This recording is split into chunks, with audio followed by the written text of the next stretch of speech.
As the leader of the Booner Pack, I lead from the front. All right, boys. Lock in. It's our core foundation, man. Grit. I'm fired up. I'm fired the f*** up, boys. It's pumping right now. It's got my juice pumping, boys.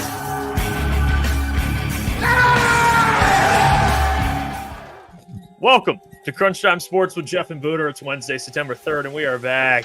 One day closer, the Lions-Packers. It's the day of the Doc. He's joining today. I'm fired up about it. We also have a new signing by the Detroit Lions. New Detroit Lions player. On the P squad. They ended up bringing in another quarterback. And it's actually the complete opposite of a developmental quarterback. Complete opposite. And I don't know if Hendon Hooker scared them that bad or what the case may be, but they brought in actually the complete opposite of a developmental quarterback. They brought in, they tried, so they had two quarterbacks try out. Let's just start there. Nathan Peterman and CJ Beathard. So they ended up signing CJ Beathard. CJ Beathard is a Detroit Lion. He's on the practice squad officially. Yeah, and they played him last year in the Jags game.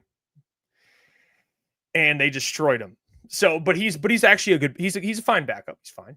You know, he's not. Yeah, I wouldn't say he's even. Maybe fine's even being like he's probably. He's going to be on the P squad, and Kyle Allen's probably better. You know what he is? He is the perfect definition of like emergency quarterback. Like, yeah, you don't want to play him, but he got CJ Beathard on this. He's better than like who they've had. He's better than who they've had, like Tim Boyle or David Blau. All due respect to David Blau, but Nate Sudfeld. But no, he is not Taylor Heineke. So if people are already wondering, it probably was never going to happen anyways. I think they trust Kyle Allen. So, but CJ Beathard, Heineke wants a QB2 job, probably, right? Like that's yeah. And I think they're locked in with Kyle Allen. He reminds me. Who's the he's basically just like David Blau. That's all. That's basically what. And he's probably going to be in there just to essentially just help out game plans. And remember how I used to say the reason I liked David Blau on this team, and it was never to be QB2, it was always to be QB3, but it was because of the trust that Jared had with him as a veteran quarterback. Because what people don't know is like those QB3s, they do, like, I know a lot of people are like, well, what do the QB3s and 2s do during the week? They're not going to play. Their job, they get paid still, $1 million, $2 million. Their job is to essentially help Jared Goff prepare. Like, they're helping out with scout, not just on the field, but also like in the film room, preparation, taking notes, watching film on the other team, all of that. Like, these guys do that. And I remember last year we heard the story about David Blau, maybe 2 years ago, where he like gets all of Jared Goff's binders and folders and everything together for the week. So there's just like one or two less things that Jared doesn't have to deal with or worry about heading into the game week. So I mean, that's probably what it is. Just get another guy in there in that room, in the QB room, to help Jared Goff out. ARF says Peterman to QB3. Is that right? No, it's CJ Beathard. That's CJ Beathard. Yeah, Peterman didn't make the cut, which, if you guys know Nate Peterman, I would have loved to sit in that workout today. Just like how do they decide who's the better quarterback? Like Nathan Peterman. Hold on. I think he has the interception record. Does he actually? Yeah, he threw 5 in a game. So did Goff. Oh, in the first half. 5 in one half? Yeah. I kind of respect it, to be honest. That means he's slinging it. You know what I mean? He threw 5. It was actually he threw 5 in a first half in his starting debut. So it was his first ever start. He's just out there slinging the rock. Yeah, sorry, because Goff threw that in a whole game, basically. Wait, Goff threw 5, right? I think 4. I don't think it was 5. But anyway, first half is crazy. So Nate Peterman, I'll take CJ Beathard. He's whatever. It's fine. Shout out Eric Taylor, though. He says you guys watch Lions Collect. Appreciate that a ton as well. It was a good show today. We do appreciate that. I appreciate that. We do have Za'Darius Smith to get to as well. Yeah, before that is how does my face? So I'm less red. So honest friend to friend, you look way better than yesterday. I've got a couple battle scars. No, yesterday you looked like a tomato. Today you look like a. Okay. You just look like you have a tan today. Feel a lot better. I'm honestly feel on top of the world. Did you take that cold shower? What'd you do with how'd you handle that situation? Dude, I couldn't figure out the shower situation because I'll tell you what, like, dude, when you get like the sunburn and it's like you're sick from it, like I was sick from it. It was like sun poisoning. It felt like I felt like I had a fever, so I was like freezing cold because like your body's hot but you're cold with the fever. I was typically like if I have the flu in like the wintertime and I'm like burning up and I have a fever, I would go take a hot shower. You know what I mean? Because I feel cold. I don't even care if it heats my body up more. I'm just like, give me in a warm atmosphere. I couldn't do that because if I got into a hot shower, I have sunburn all over me, so it just hurts. So I just went right in the middle, nice medium. It was perfect. But good. I feel good. I'm back. We're good to go. There's nothing wrong with me anymore. You look way better. I wish I could show everyone my stomach and my chest because that's what's really. You don't have to do that. You don't have to do that. And you know what? Let's have a conversation about Sunday when we were out. This guy Jeff, real quick, freshly burnt, like toasted to a crisp. This guy Jeff couldn't stop patting me on the back and on the chest on Sunday. I've never seen, dude. First we walk in, he hits me, and I said, dude, you can't hit me today. I have the worst sunburn of all time. He goes, on me. Throughout the night, this guy did it 50 times. Like, but that's you do it with the guys, man. You do it. Yes, to me. but like there's just it's like pocket awareness, man. Like you got to know, hey, this guy's got it's knowing your scout. You were killing me, dude. All the way up until the very end. Like we were walking out the door. I think we were dapping each other up to leave. Like, hey, be safe. Like we'll see you tomorrow. And it's like this guy Jeff just bangs my chest and goes, "Oh no!" It was like, I think I made it really worse, dude. Actually, to be honest, killed it, dude. That was a dick move, Tim. So that's a dick move from Jeff. Well, it wasn't intentional, Tim. To be fair, I was just, when you see you're good, it's like he's my guy. I got to give him some like, hey. You just kept doing it. That made me realize how much you like love to hit people. No, you actually started with our relationship where you're like, what up, Jeff, what up? And then I'm like, what up, Boone, what up? And then I forget that you were burned to an absolute crisp. I was. It's just dudes being dudes, man. It was tough. I could have 5-starred. I could have 5-starred. You ever been 5-starred? You essentially did like 6 times, dude, or more than that, like 100 times. It's tough. Yeah, no, it's really tough. No, it's cool though. We're past that. We are past that. Oh, yeah. And honestly, I did want to show the injury report. It did come out today. It's not the official injury report, but we can look at kind of it's an early injury report and look at the Packers side of it. Wednesday practice. Yeah, the Lions didn't have practice Wednesday, or today. But the Packers, you can see here, limited participation from there's a safety. They got a need. Nate Hobbs is their number 1 corner. He didn't participate in practice. Crazy. Yeah. Didn't participate at all on Wednesday games in 4 days. Yep. And then Micah Parsons had limited participation. So there's an update there. Jaden Reed did not participate. He's dealing with that foot fracture, but I guess he's going to play on it. I don't know if that's really the smartest. I haven't heard anything honestly about Jaden Reed. I could be off on that. They could just not play. He could not play that game, which if he doesn't, they would be out. They'd be without Watson and Jaden Reed, which would be huge. They would just have Dobbs and Golden, which are still 2 good wide receivers, but that hurts them for sure. Jaden Reed's their best wide receiver. Before we see Golden, he is on paper their best wide receiver. They have some other receivers. Receivers are banged up for him. Savion Williams, they drafted. He's limited. Wicks, limited. Yeah. I mean, that's Micah Parsons is going to play. It looks like they're just going to shoot him up and play him. So that's just it. It is what it is. But the Lions side of it, you can see this. So Lions in our practice, it says practice participation designations for that day are based on estimations. So it's basically like how these guys just take it with a grain of salt. It's not official yet, but it's light. Vaki, he's dealing with a little hamstring injury. Isaac's just sick. I'm sure he'll be good. Trevor Nowaski, elbow, and Yodi. Like honestly, this injury report looks compared to what we've had in the past, it's so nice. Knock on wood, like there's no starters on this list, man. Like there's no one. No starters on this list. That's the good news.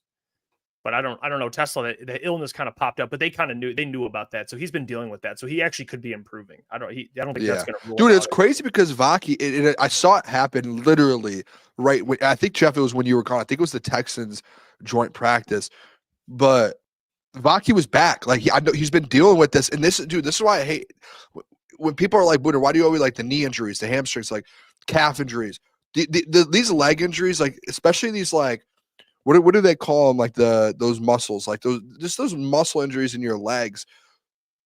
They're so hard to recover from, like so tough. And when you do recover, it's like it can come back so fast. And with Vaki, he came back in camp and he was starting to look good and he finally was back. And then like his first couple reps, Jeff, and in that Texans camp, he was literally the RB3. He was in there before Craig Reynolds. And within 3 or 4 plays, he's running off the field, helmet off, and they're checking out his hamstring. And you're like, hey, can this guy catch a break? Can we just get healthy? I feel like for the hamstring, it's like, let this guy sit out until it's fully healed. Like, let's not try and just keep letting this thing, hey, it's close to it, get him back. Burning issues, quick twitch muscles. Like, they're the worst. They're the worst, man. Like Laporta last year, he had the hamstring, and it's all season you could tell it was hurting him. Guys like Tyreek, when they have him in certain years, all the time. What's his name? Christian Watson. Remember, they did like a whole study on him. I don't know. Do you remember that? I think it was Christian Watson. He kept getting the same hamstring injury over and over. And they were like, why is this happening? And they literally went to a university and did like a search study on him to see what was going on. Yeah. And it's just like these fast twitch muscles, soft tissue ones. Like those are the ones that really like linger. It's the worst. I feel bad for Sione because he's like has an opportunity actually to like year 2. He's good and he's one of their better special teams players too. So it is a little frustrating. He's been battling he's kind of been battling. Which has kind of been tough because we really don't even know. And I hate to say it, but I don't even know what his role would look. I don't know what his role would look like at his peak. I don't really know, to be honest. I honestly, I'll say it. If he was healthy all training camp, he's your RB3. Like he's passing up on he's passing Craig Reynolds up. He really is. And then he's a big time special teams player, which that's, in my opinion, that's valuable. You've seen guys like German years past are, hey, I forgot about Germ, man. I remember we were at the combine and Germ got let go. That was heartbreaking. But did you bring in Grant Stewart? You see Grant Stewart, big time special teams piece, already a team captain. So yeah, I don't know. I think Sione would have been on his way to kind of being your top tier special teams player and as well as your RB3. Yeah. Yeah, and listen, we'll see what happens with it. I know people are already typing in the chat about Zadarius. I have the clip from 97.1. I was actually going to play it right from their channel because you got the full clip? Yeah. Because I've been working all day, Jeff. It seems like it got taken out of context. I could be wrong. Maybe I'm hoping I'm not wrong. Yeah, well, kind of makes me sad. Kind of makes me sad. I'm not gonna lie. Today was a tough day for me. We'll talk about it because we may have the person on today who didn't help that. Doc didn't really help that, but I'm gonna ask him about that too. Doc single-handedly took down the whole Za'Darius Smith to Detroit thing. Is that what you're saying? I think he said, Doc, I don't know. That apparently Easy put out too and was like, he's like, damn it, Doc, or something. Like, I don't know. If the Doc single-handedly ruined the Zadarius, I may never forgive him. Yeah, I may never forgive him. That might be the end of him and I's relationship. He's watching right now too. I know it, and I know you hear me, Doc. Yeah, I know. I hope you did not do that, Doc. Because if this was you that took the one little spot and put it out there and got cashed out and all them to see it, I respect that they were able to. You're big enough for them to see it, but you might have ruined all contract talks single-handedly. John Doc Maroon. Did you see Cash Doll's post? Yeah, that's what I'm saying. Yeah, Cash Doll obviously saw someone tweet that or saw it blew up because of that, obviously, and without getting the full context to it. Well, for those who don't know, Cash Doll basically posted a photo of her and Zadarius, and she's wearing a Zadarius jersey, and she said, coach, we're good. No, he's like, what'd she say? Like, no, coach, we're good, or something like that. Like, we're good. Like, something like responding to the quote. But it really wasn't like as bad as people made it out. But let's play the clip here. There's 97.1. It's on their YouTube. This is from their interview this morning with Dan. Shout out to fellas too, man. Brad Holmes gets asked about the edge position a lot, and we asked you about the edge last year around the deadline. You add Za'Darius Smith, and it looked like he gave you guys a boost. What's the best explanation for why you guys didn't bring him back for this season?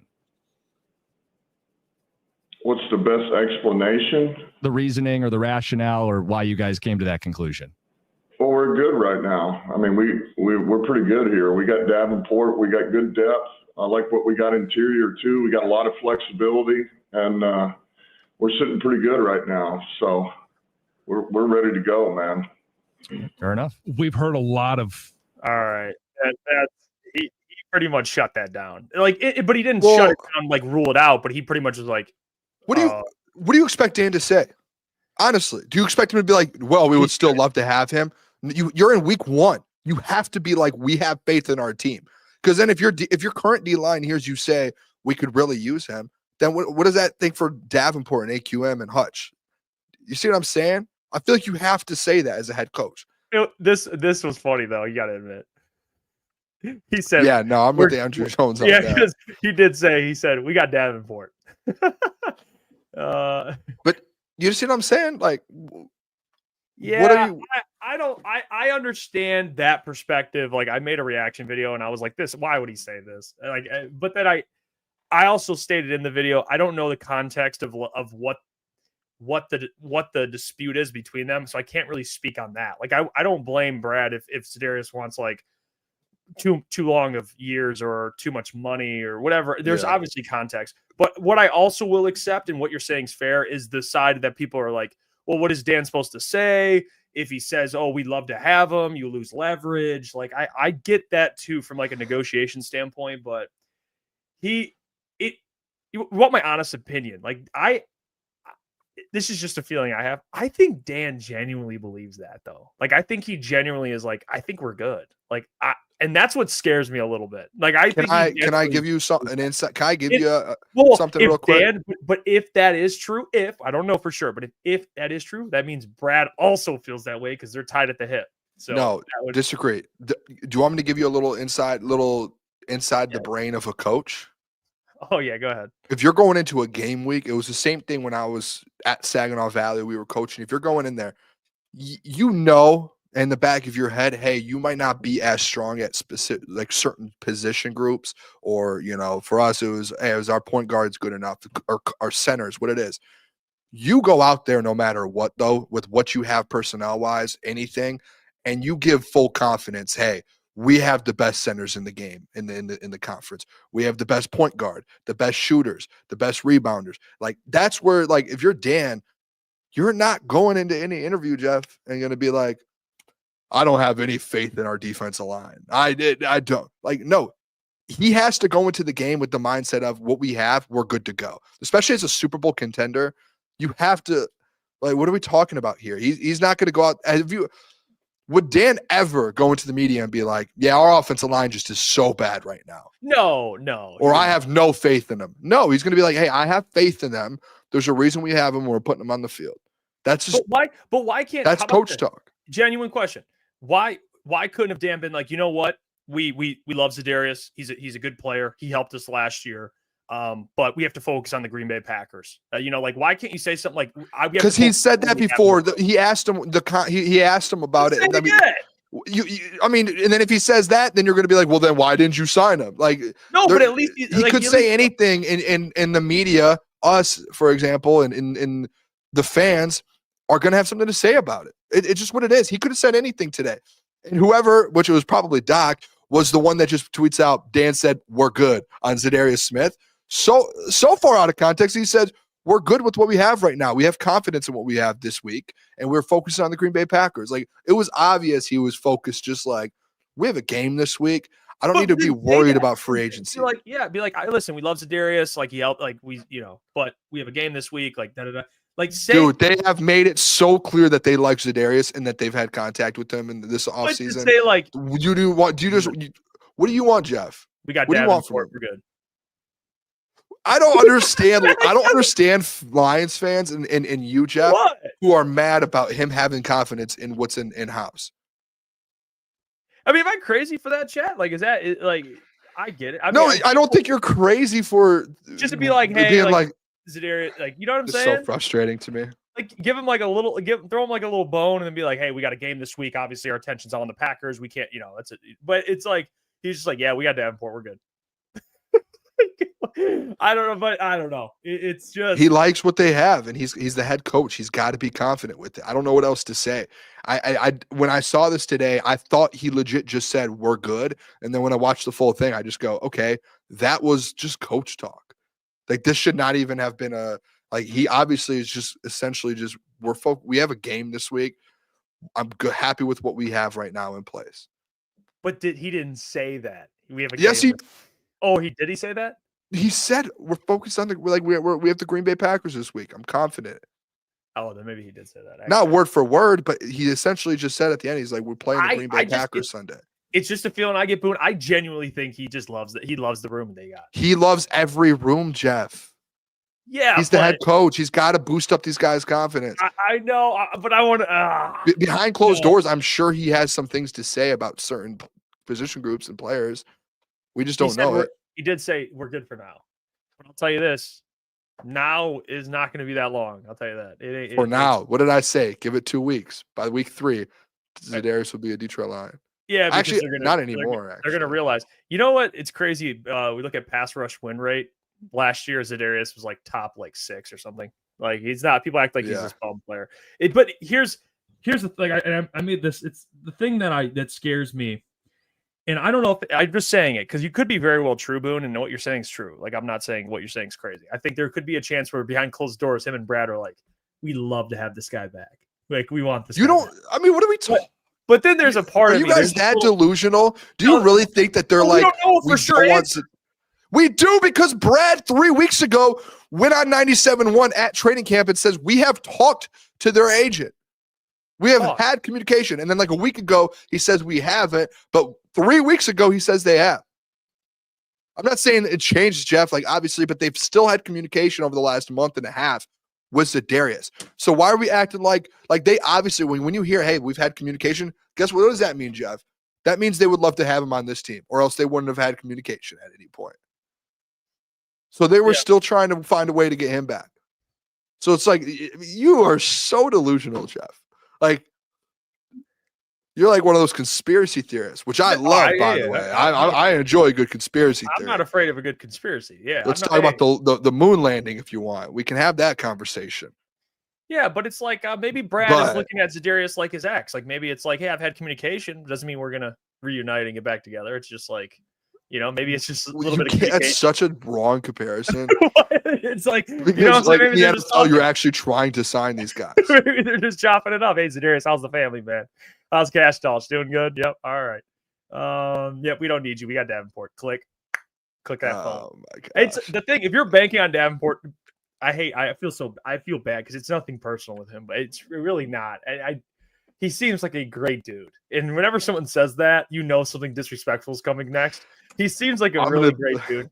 But banking on him staying healthy, dude, when it has not happened in his career, is just a brutal thing to do. Yeah. And I said in a video today, it's like me telling you, hey, Booner, I'm gonna go dunk a basketball. And you're like, Jeff, you've never dunked a basketball. But I'm like, no, but I'm going to go dunk a basketball. It's like, it just never happened. I've gotten close. Like, Davenport's played in 11 games. He's played in maybe 13 games. I'm close to the rim, but I'm going to go dunk. And you're like, based on evidence or based on data, there's no fucking way you're dunking, bud. You have never dunked a basketball. And you think you could? No, I don't. And I don't expect you to believe I can do it. So can I be honest? With that analogy, and maybe that might be a trash analogy, I don't know how you can bank or feel that Davenport can stay healthy, not only through most of a regular season, but the playoffs. That we're talking 20 games here, ladies and gentlemen. We're talking 17s just to get through the regular season. We're not talking about playoffs. Playoffs. That's what I'm scared of. All right. Is like, I will say this with Davenport. That hasn't happened. That's all. One of the saddest moments of the offseason, I'll just be honest. Like, I genuinely felt bad for him when he had that media appearance. I know. And they just kept saying forgotten. And he was like, I'm sorry. Straight face. Because we're assholes. I know. Listen, I genuinely like. I'm not. I'm trying to be serious real quick. Yeah, I mean, we are actually douchebags. No. I genuinely though, like with all like bottom of my heart, I legit felt so bad watching that interview. It hit me hard. I was like, oh my gosh, dude. And they just kept saying, like the media just kept saying the word forgotten, and he just going, forgotten. Interesting. Forgotten. Wow. And I was just like, this guy's like, he's defeated, man. I feel dude. And it's like he kept saying it. It was like a 10-minute interview, and he just kept forgotten. Okay, man. And they were like, what should Lions fans expect out of you? He's like, nothing. Forgotten. Nothing. I was just like, this guy's going through it. Like, let's not make this weird. I would love to dap him up and give him a big hug, man. Like, dude, come on, man. Cheer up. Like, I hate seeing people go through sad things like that. And you could tell, like, he was a little like sad, it felt like. Yeah, I know. I feel bad. I do. I didn't mean to laugh at the beginning. It's just it's like a sad interview, but it's just there was like a funny side of it where you're like, what's happening right now? Yeah, like Tafka says, best case scenario for Davenport is he gets hurt early and isn't out for the season, but comes back for the last few games in the postseason. Honestly, that's so sad that we're even like having. I'm not even going to say anything. Actually, I have a theory. I'm not going to say anything because I don't want people to be like, "Oh, Booner." Hey, shout out, Spence, man. Shout out Spencer. Spencer, I'll see you Saturday morning, bright and early. He says, what I fear is we find ourselves in another oh shit moment like last year, and then we have to throw the whole kitchen sink at someone because we're desperate. But that's fair though, you know? Like that's you know what Spencer's saying is how most Lions fans probably feel, man. It's like where, you know, Davenport goes down and it's like, oh shit, we have AQM starting. And again, all due respect to AQM, but he's not an ideal starter. So, and I think Dan mentioned interior and mentioned how they have, like, you could have Josh on the edge. Josh, he ain't. I mean, we've seen that experiment last year. Josh at the edge, it ain't pretty. So that ain't something I'm really looking forward to anyway. Jonathan Kelly, he shout out. He says every person on the 53 went through camp. Z didn't want to practice, no play. Jonathan, this is a business, man. You know? Yeah, I mean, at the end of the day, if you're good enough, you're good. If you're good, what Jonathan's saying works in like high school, college. Like college, maybe not. NIL, maybe different, but high school, it's like you didn't practice, you're not playing in the game. In the NFL, it's like all of our jobs depend on good players and winning games. So I don't give a shit if you practice or not. You're playing in the game. You know, like that's now. Dan, different coaches might value it a little more. But I don't think that's the biggest reason why Zadarius isn't back is because he hasn't participated in camp. They like you said, you already said it, Boone, at the beginning. They were in contact with him near the end of camp. Yeah. They were literally in one of the last weeks of camp. They kind of came out.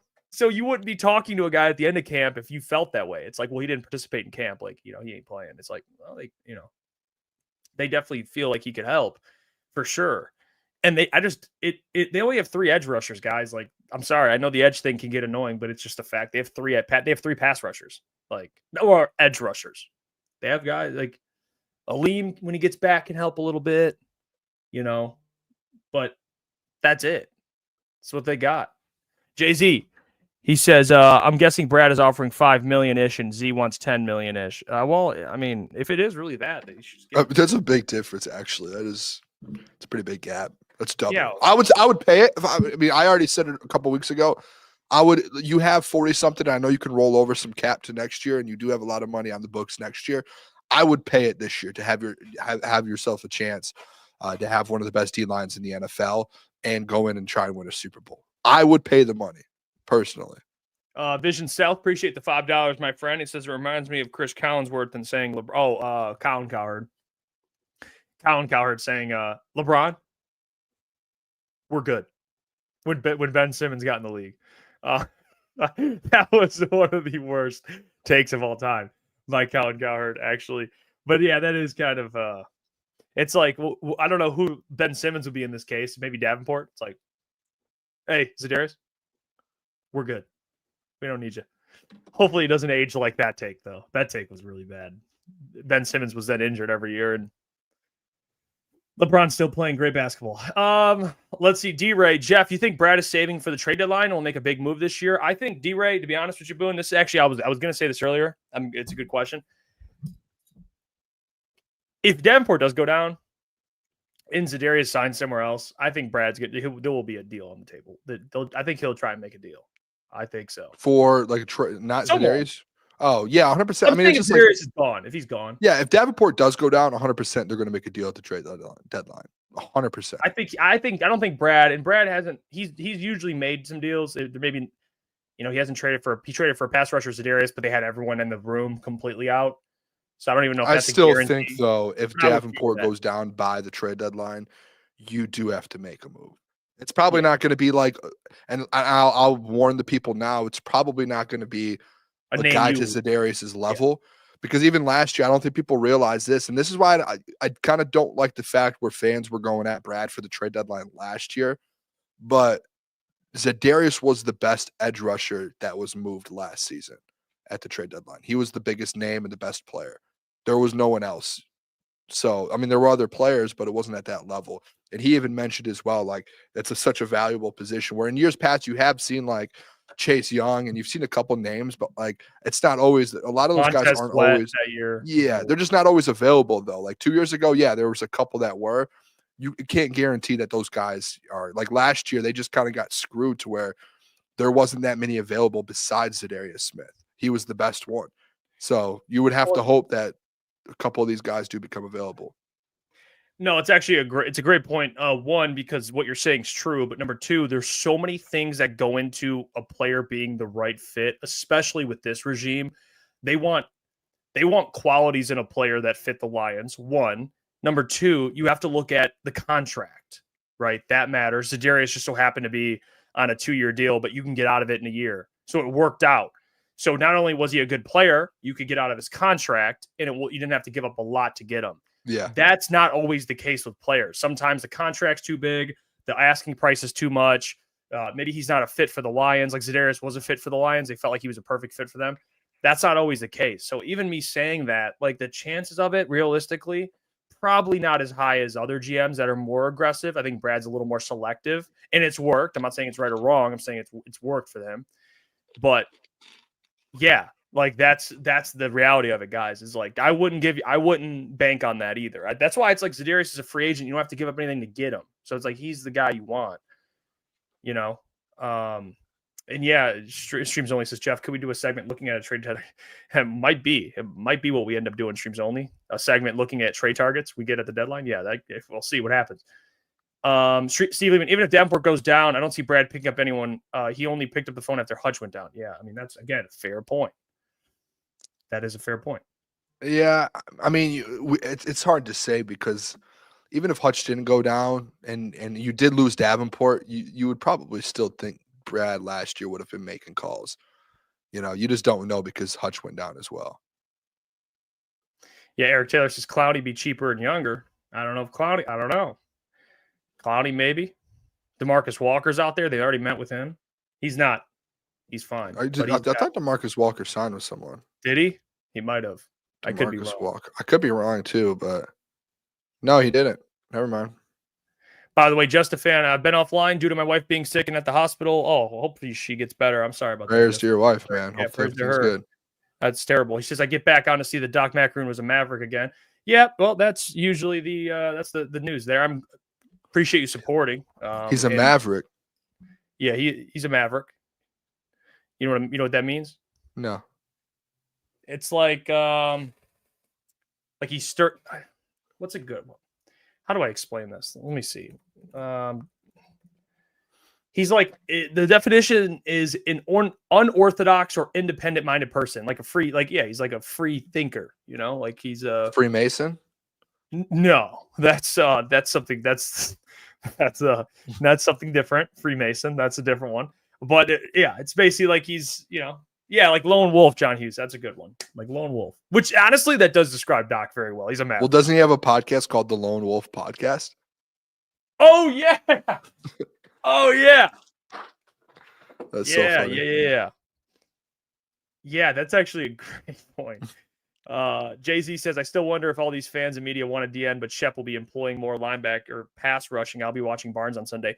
Barnes is Actually, going to be a big one. I think Barnes this Sunday is going to be a factor in the pass rush. Now, is he going to be, getting 6 sacks, 7 sacks a year? I don't think so. But can he rush the passer? For sure. He put pressure on. He can get you some pressure. Put pressure on. He did that. He did that in Purdue. He's actually one of his best qualities at Purdue. He can rush the passer. So it sucks last year we didn't get we saw him 3 games or something, maybe 4, and he just was just kind of getting used to that Sam position. So this year we finally get to see it. Hopefully he stays healthy for the whole season. Yeah, you need him healthy, but he can bank in. He can get some pressure.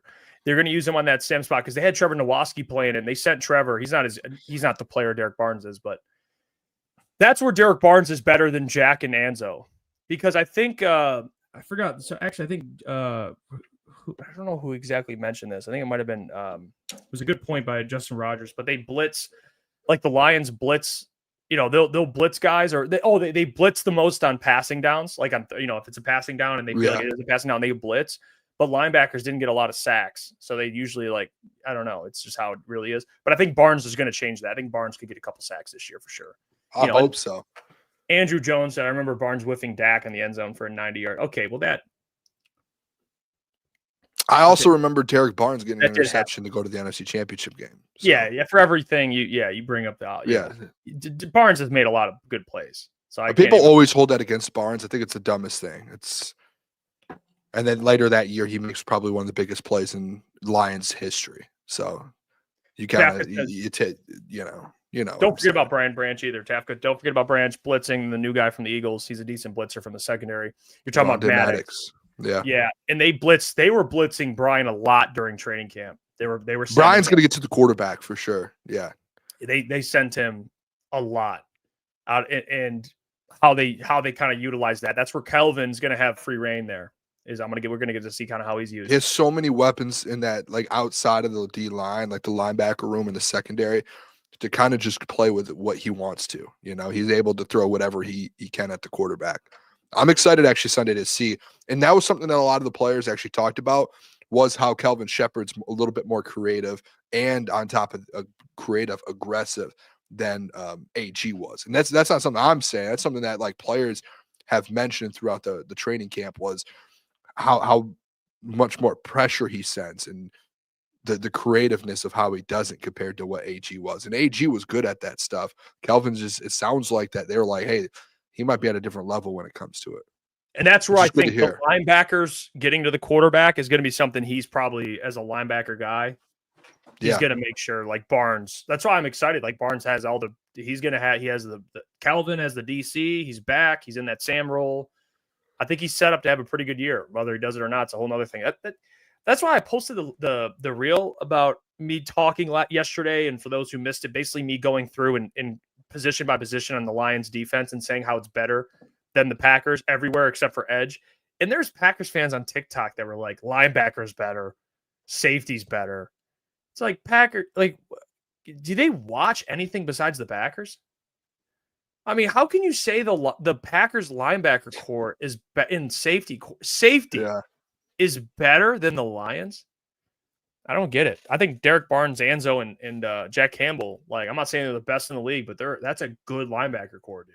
It's a really good linebacker core. There's no doubt about it. El Guapo, I got an auction coming up. I got an auction draft coming up. Any tips? I got an auction draft coming up. Any tips? Good players.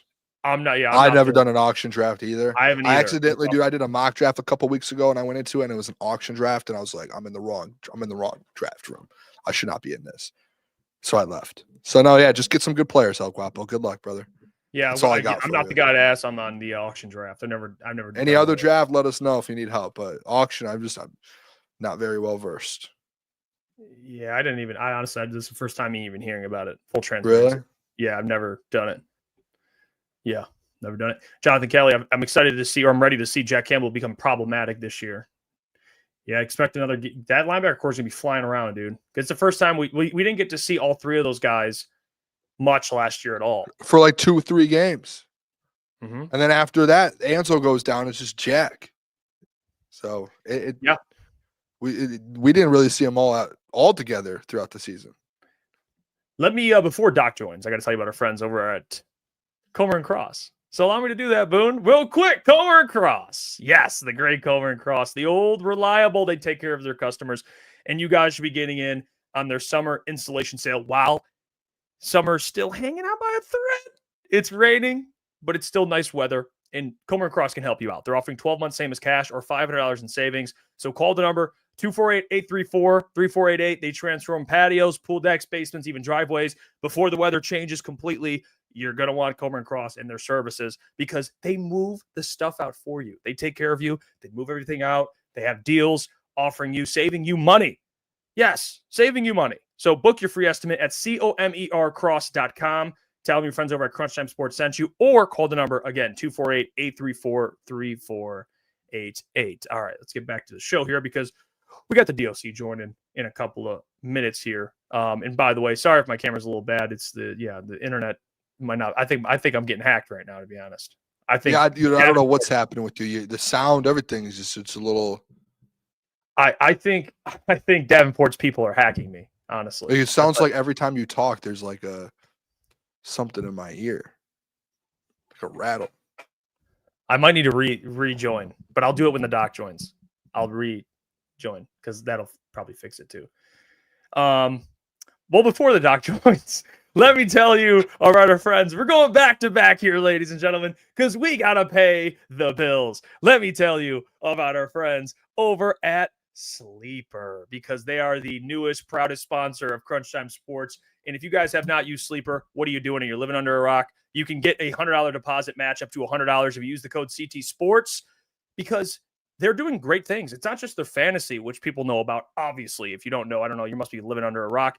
But they also have Sleeper Picks, which is a real money product that connects friends over picks. You choose 2 to 8 of your favorite players from pregame, live, or even across different sports. Pick more or less than the predicted stats, because on Sleeper, you can get up to 1,000x payouts. Share with your friends and get rewarded together. I went through my picks, and I've already talked about them. I went with David Montgomery, more on the 0.5 touchdowns, more on Jack Campbell, 3.5 tackles. There's stuff you have to include a Packers player. I ended up going with Romeo Doubs, more 37.5 receiving yards. So get Sleeper, use the code CT Sports, and get your picks in. And remember, always to gamble responsibly. All right, let's get back to the show. Appreciate sponsors for allowing us to pay the bills. All right, we have a special guest joining the show. Wow. A Maverick. The Doc. John Maroon.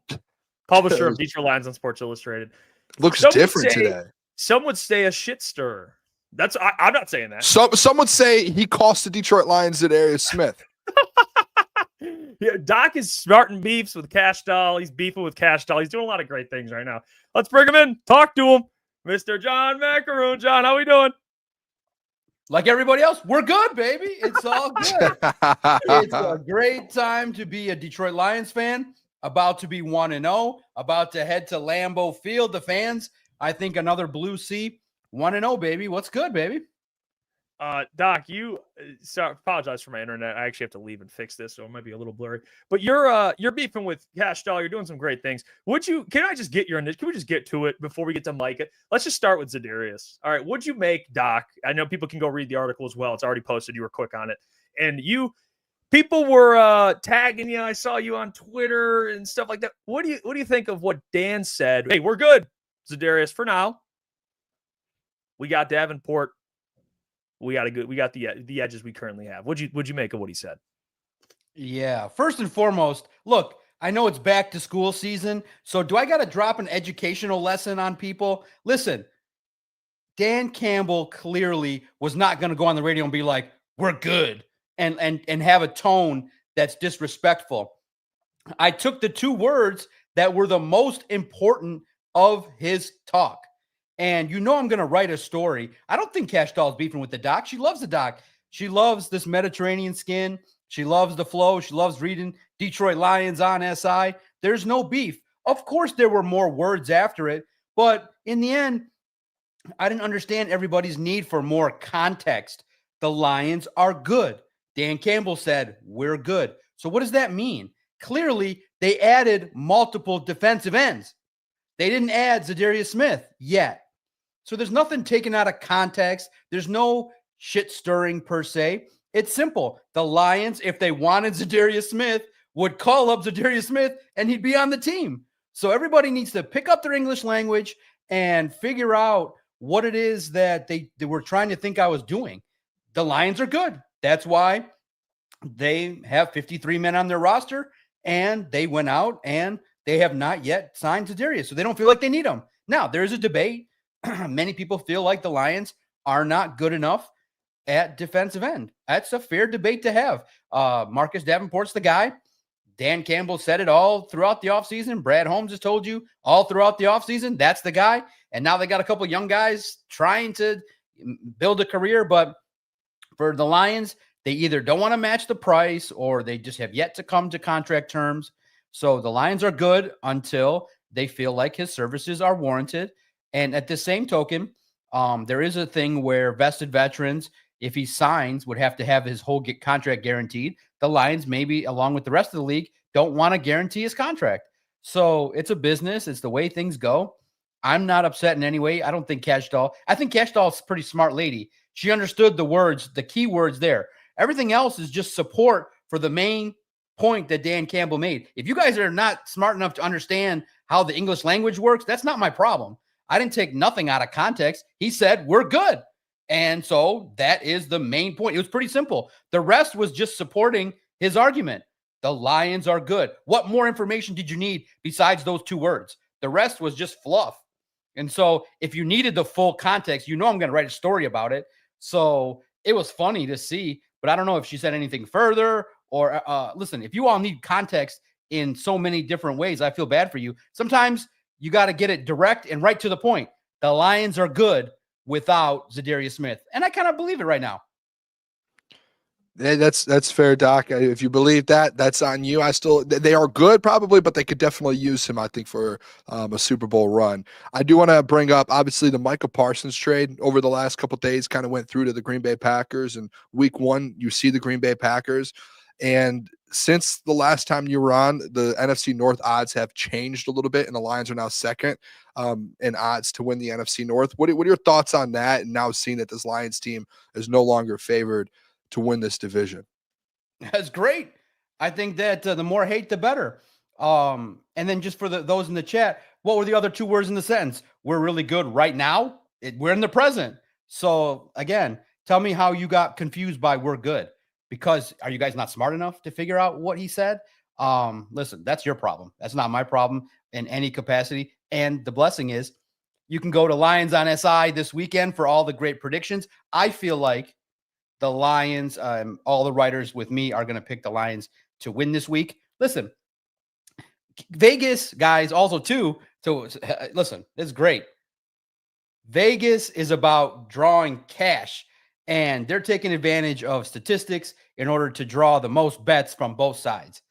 It is not a realistic way to say, hey, the world believes the Lions aren't good enough. If you just look at the talent outside of the narratives that people have, the coaches, the schedule, concerns about some depth, major injuries, the 22 players that they have starting, I would match them up against any team and go to battle. So I don't care what Vegas thinks. I do think it's great that they're kind of the underdog. Last year they went 15-2. It didn't work out all that great. So listen, the Hunter, I think is in a position where I think it puts the Lions in a good spot to kind of, okay, believe in the Eagles, believe in the Rams, believe in the Commanders. If you don't believe in the Lions, so be it. I think this football team, doubt them and see what happens. I would, in terms of Vegas, if you're out there, you want to sprinkle $50 that they win the Super Bowl, the odds are nice to go out there and make a splash. But I don't, value what Vegas says in how I perceive the Detroit Lions. I truly believe if this team stays healthy, when it comes down to playing meaningful games in January, they'll be there. What about the Packers thing, Doc? And I had a conversation yesterday. Me and Boone talked about it, where the Packers are where would you, compare them position by position with the Lions? We went through and did all that. People say that the Packers have shrunk the gap between them and the Lions. The problem is the Packers were winless against the top teams in the NFC last year. They still have a quarterback with a lot of question marks. What do you think it does for this division as a whole in terms of where the Packers are at? Do you think the Packers are actual contenders at this point, or do you think it's pump the brakes, guys? Packers aren't there yet with Micah Parsons. Yeah, look, you have to respect them for doing it. They made the waves. I love the fact, similar to what the Lions would think, I love the fact that Kenny Clark is out of the division. He wreaked some havoc, and he makes it a little bit more difficult for the Lions to run the football. So now that he's gone, I think the Packers are formidable. I think they're, clearly they had a defense that everybody respected across the league. But when you just look at the tape, you look at kind of the things that went on with them last year, they struggled against top opponents. And the Lions have been successful in this division. The blessing is Dan Campbell knows, it feels like to me, Dan Campbell kind of owns LaFleur. And I don't know if it's one of those deals where when the Lions face the Packers that LaFleur kind of, gets a little bit too aggressive and tries to overplay his hand, or feels like he's got to match what Dan Campbell's trying to do with the aggression, two guys being aggressive. But for whatever reason, the Lions, I feel, have had a nice run as of late in the division. So I'm happy. I'm satisfied. And I like the competition level. I think it makes it so that when the Lions win the division for the third time this upcoming season, it'll be that much sweeter because the Packers are making a push. Now, it stinks because it activates a lot of jealousy for Lions fans. They wish they would have been able to kind of get in the mix for maybe not Micah Parsons, but for a Trey Hendrickson or for somebody in that realm that could get double-digit sacks guaranteed. But for the Packers, it's crazy because they also have some holes like every other team. They lost a cornerback that I thought was valuable in Jair Alexander. I feel like the key for them is going to be, and I think where the Lions have the biggest edge, is I think Jared Goff's better than Jordan Love. I feel like Jordan Love is going to be the X factor. And part of the reason why we win this game is I think he's going to turn the ball over to Kirby Joseph or hopefully Terrion Arnold. So I feel like that's going to be one of the keys to the game is who has the most turnovers. And I feel like this one is going to come out on the right side for the Lions. But man, for the Packers, they're just pretenders. They're looking up at the Detroit Lions, and they felt like it's really out of respect for the Lions that they felt like they had to make a blockbuster to try and compete because they feel like, hey, the more edge pressure you can get, maybe the better chance they have against the Lions. So we'll see. But right now, it still, to me, feels like the Lions are the kings of the North until somebody unseats them. Hey, I want to bring up, Doc, something that, and I didn't get to talk to you last week about it, but like the Isaac Tesla thing with the Tim Patrick trade. What do you expect like this week? Especially, I know Isaac's been sick and he was out the last couple of days with an illness. It looked like. What are you expecting here when it comes to snap count and as well as kind of production from a guy from like Isaac Tesla in this offense? Well, first and foremost, we get back to the facility on Thursday. I want to know the extent of his illness. Not practicing is always something. He's potentially going to be back. So that's a good sign. It was only, maybe potentially, a medical illness that took a couple of days to kind of get over. But first game, look, what happens is for young players is I don't think he's going to be the primary target in a lot of calls, but he'll get out there. And I hope that, as a third wide receiver, if that's the case, I kind of have the feeling that the trust level is going to be a little bit more with Khalif Raymond, but I'm excited to see what it looks like depending on his health, over the next couple of days.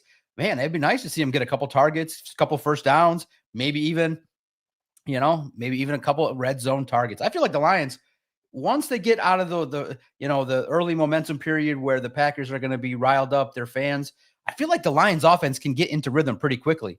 And I'm excited to see the game plan, what it looks like.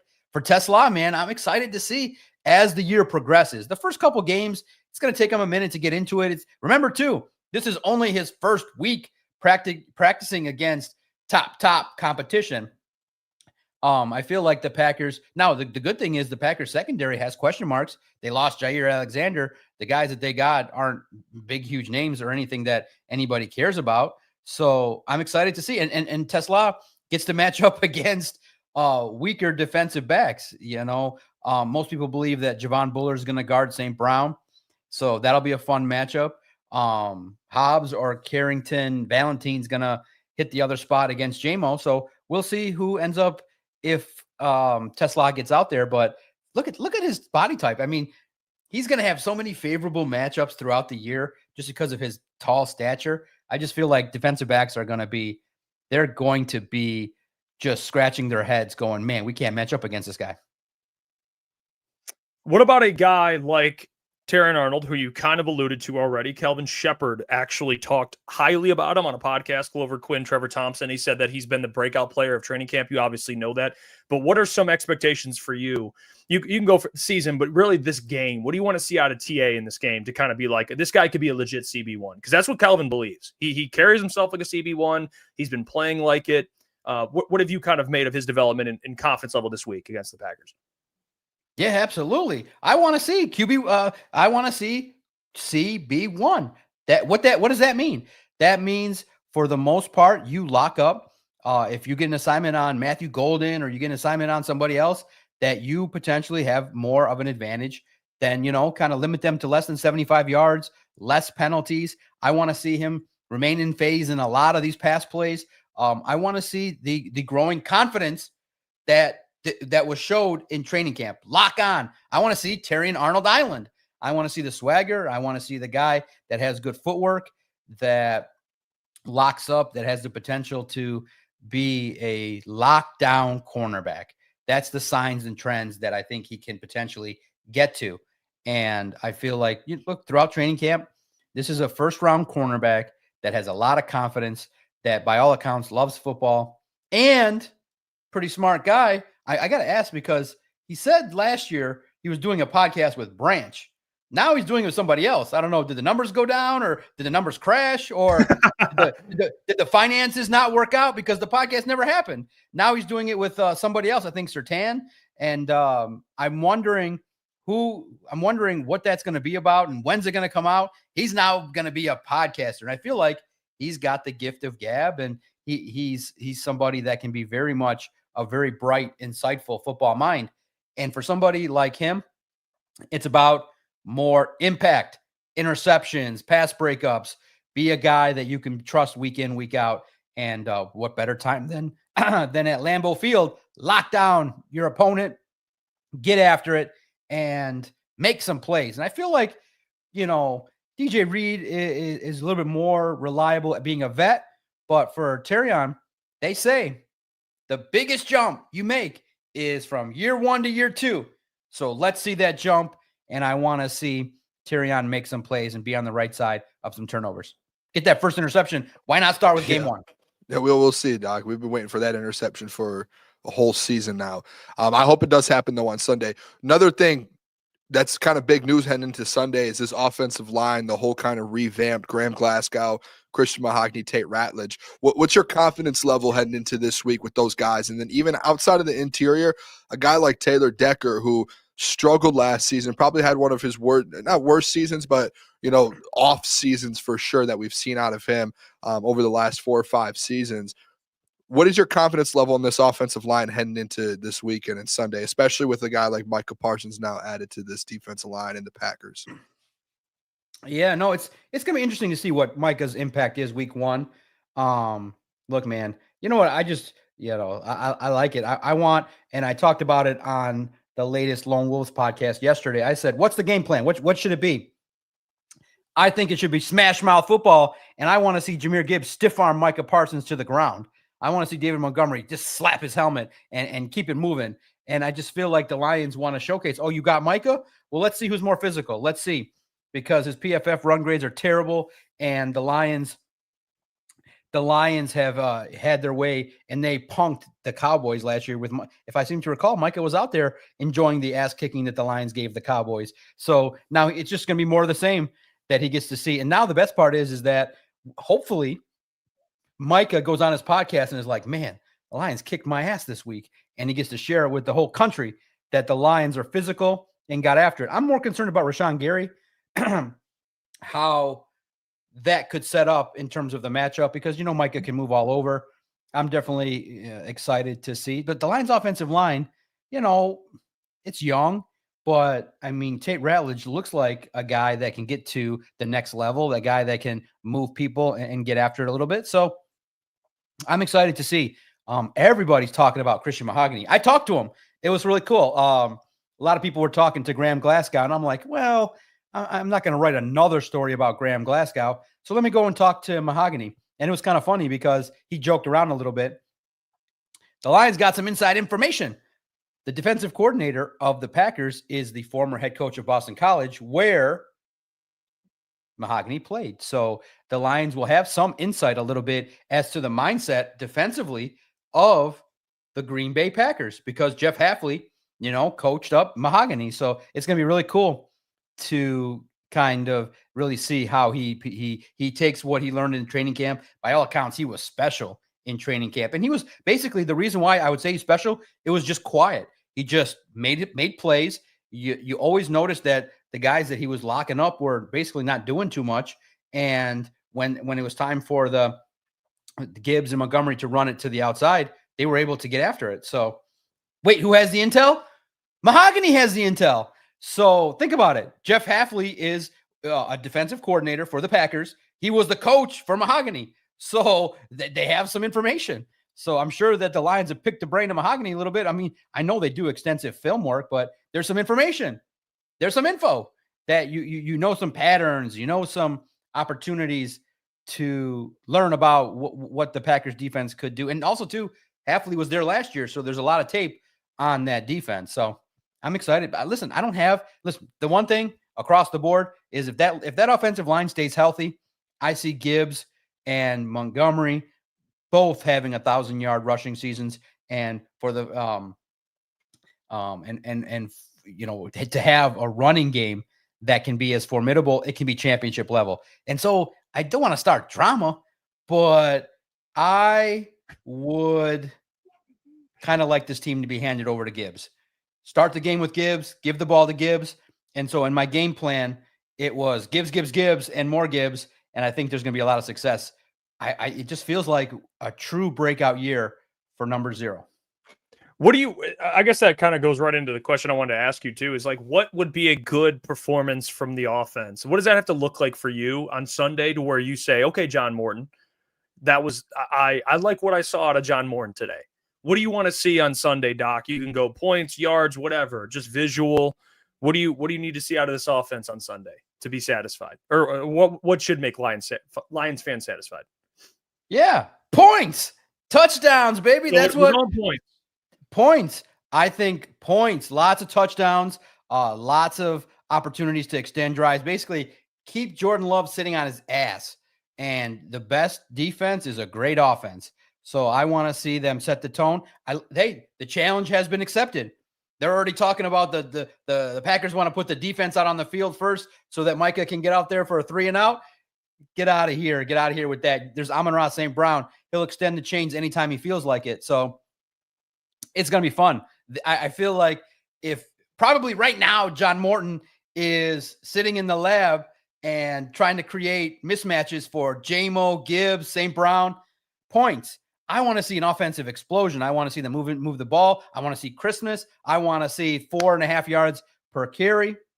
And I want to see that right away, John Morton ease the tension of people outside of Detroit that say, this guy hasn't called a play since he was with the Jets and he was not that good. With all that talent, the pressure's on John Morton. You better feed these mouths. And starts with day one. And I hope week 1 that the offense scores a lot of points and can find their way into the end zone. Touchdowns, not field goals. Hey, what about the other coordinator, Doc? Kelvin Shepard. We've heard a lot about, obviously, the energy that he brings. He's been here with AG already, but it sounds like we actually talked about it before you hopped on. A lot of the players said that he's more aggressive and he's more creative with his kind of schemes than AG was. And a lot of those guys love it, different blitzing styles and kind of using different players to his advantage. What are you expecting out of Kelvin Shepard here in his first game as the DC versus the Green Bay Packers? Yeah, I'm excited. I think I asked Alex Anzalone in the locker room, gave me a big smile as I said, hey, what do you think about Kelvin Shepard? He's like, I'm excited to see him make calls. It's going to be aggressive. And just real quickly in the chat to Peaceful Tim, there is nobody with the brain and personality and looks of the DOC. So I'm not really a one-man band as you may perceive. I have a team of people that make me look this good. And the blessing is I've been able to assemble a team of grinders that I've trained. I'm the Dan Campbell of my own media company, and we've already won the Super Bowl. So what that means is, and I'll lay it out in quick 60-second terms. If $0 came into the company for the next 5 years, I could pay my people. So I'm recession proof. I've made podcasting great for me, and it's amazing. It's amazing. And like I said, I think I've acted that way because podcasting is amazing for the doc and the company. And so really, I'm a good podcaster, but maybe I'm more of a solid business person because I found a way to raise the income and lower the expenses. So that's a great, amazing model. And I'm aggressive like Kelvin Shepard. I go after it. When I see an opportunity, I go after it. When I see an opportunity to write a good story, I definitely find a way to write about it. So speaking of the defense, man, I'm excited to see Tyleik Williams. I want to see him stuff the run. I want to see him connect against Josh Jacobs, limit them to less than 100 yards. I want to see who's going to get the blitzing. I want to see Derek Barnes out there on the edge at times, Jack Campbell. Like I said, I love the 11 starters on defense. I can't wait to see it. And man, I mean, you literally, when do we get to sit here and at least start right now on paper? Because all this is on paper. We got to see it on the field. We got the best two safeties, I think, in the league. You got two safeties that are going to make life hell for opponents. But I do want to see one matchup. Let's call it now, guys. Is there going to be some thuggery going on? Is the tight end of the Packers going to swing on Kirby Joseph? Is it going to happen? Because I think that's the matchup everybody wants to see. Is Kirby Joseph going to go at the Packers tight end, who kind of is a little bit of a shit stirrer, kind of talking about Kirby Joseph, Kraft. So go after him and just make some business. Listen, it's a violent sport. Kirby Joseph ain't messing around. He don't care about Tucker Kraft and his health. Go out there and upend the fool. And I can't wait to see that matchup. That's one to watch. And listen, you don't need respect. You go and take it. I know that feeling. I'm not asking for respect. You just go and take it. And for Kirby Joseph, he had 9 interceptions last year. Let's go for 10, 11 this year. And you take that respect. And if Tucker Kraft feels the need to come in the Kirby Joseph realm, make him pay. I'm excited. I just feel like I want to see violence.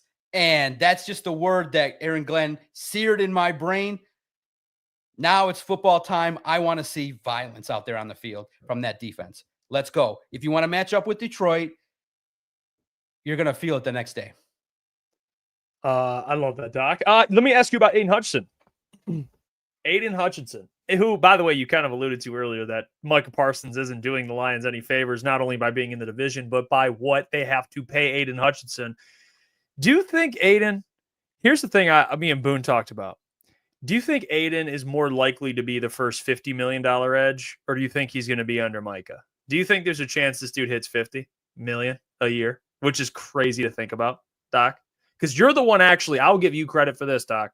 You came on our show last week, and you said he's waiting till Micah Parsons gets paid. And guess what happened? Literally 24 hours later, Micah Parsons got $47 million a year. Of course. So you called that, Doc, and now we're in a shit stir of a situation right now. Listen. I had some people come on my Lone Wolves podcast who were like, Aiden's going to be great and going to come in at 43. I said, in what world would Aiden Hutchinson hire an agent that would start the negotiations below 47?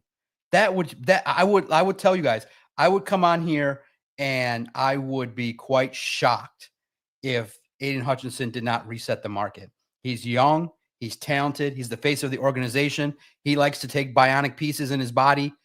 What else could go wrong for this individual? Listen, he's the bionic man, and he's got a bionic piece, and he's inside of him. Yeah. He's got a bionic piece inside of him. And I think that now once he's comfortable out there, getting out there, he's going to light it up. And I feel like he knows 3-4 sacks, you get the $50 million on Monday. So, like I said, I think people don't understand the art of negotiation. Also, too, the players in the league would frown on Aiden if he took a hometown deal, because guess what that means? The purpose is to move the market for the next guy. And all these agents work together. These players work together. There's a union.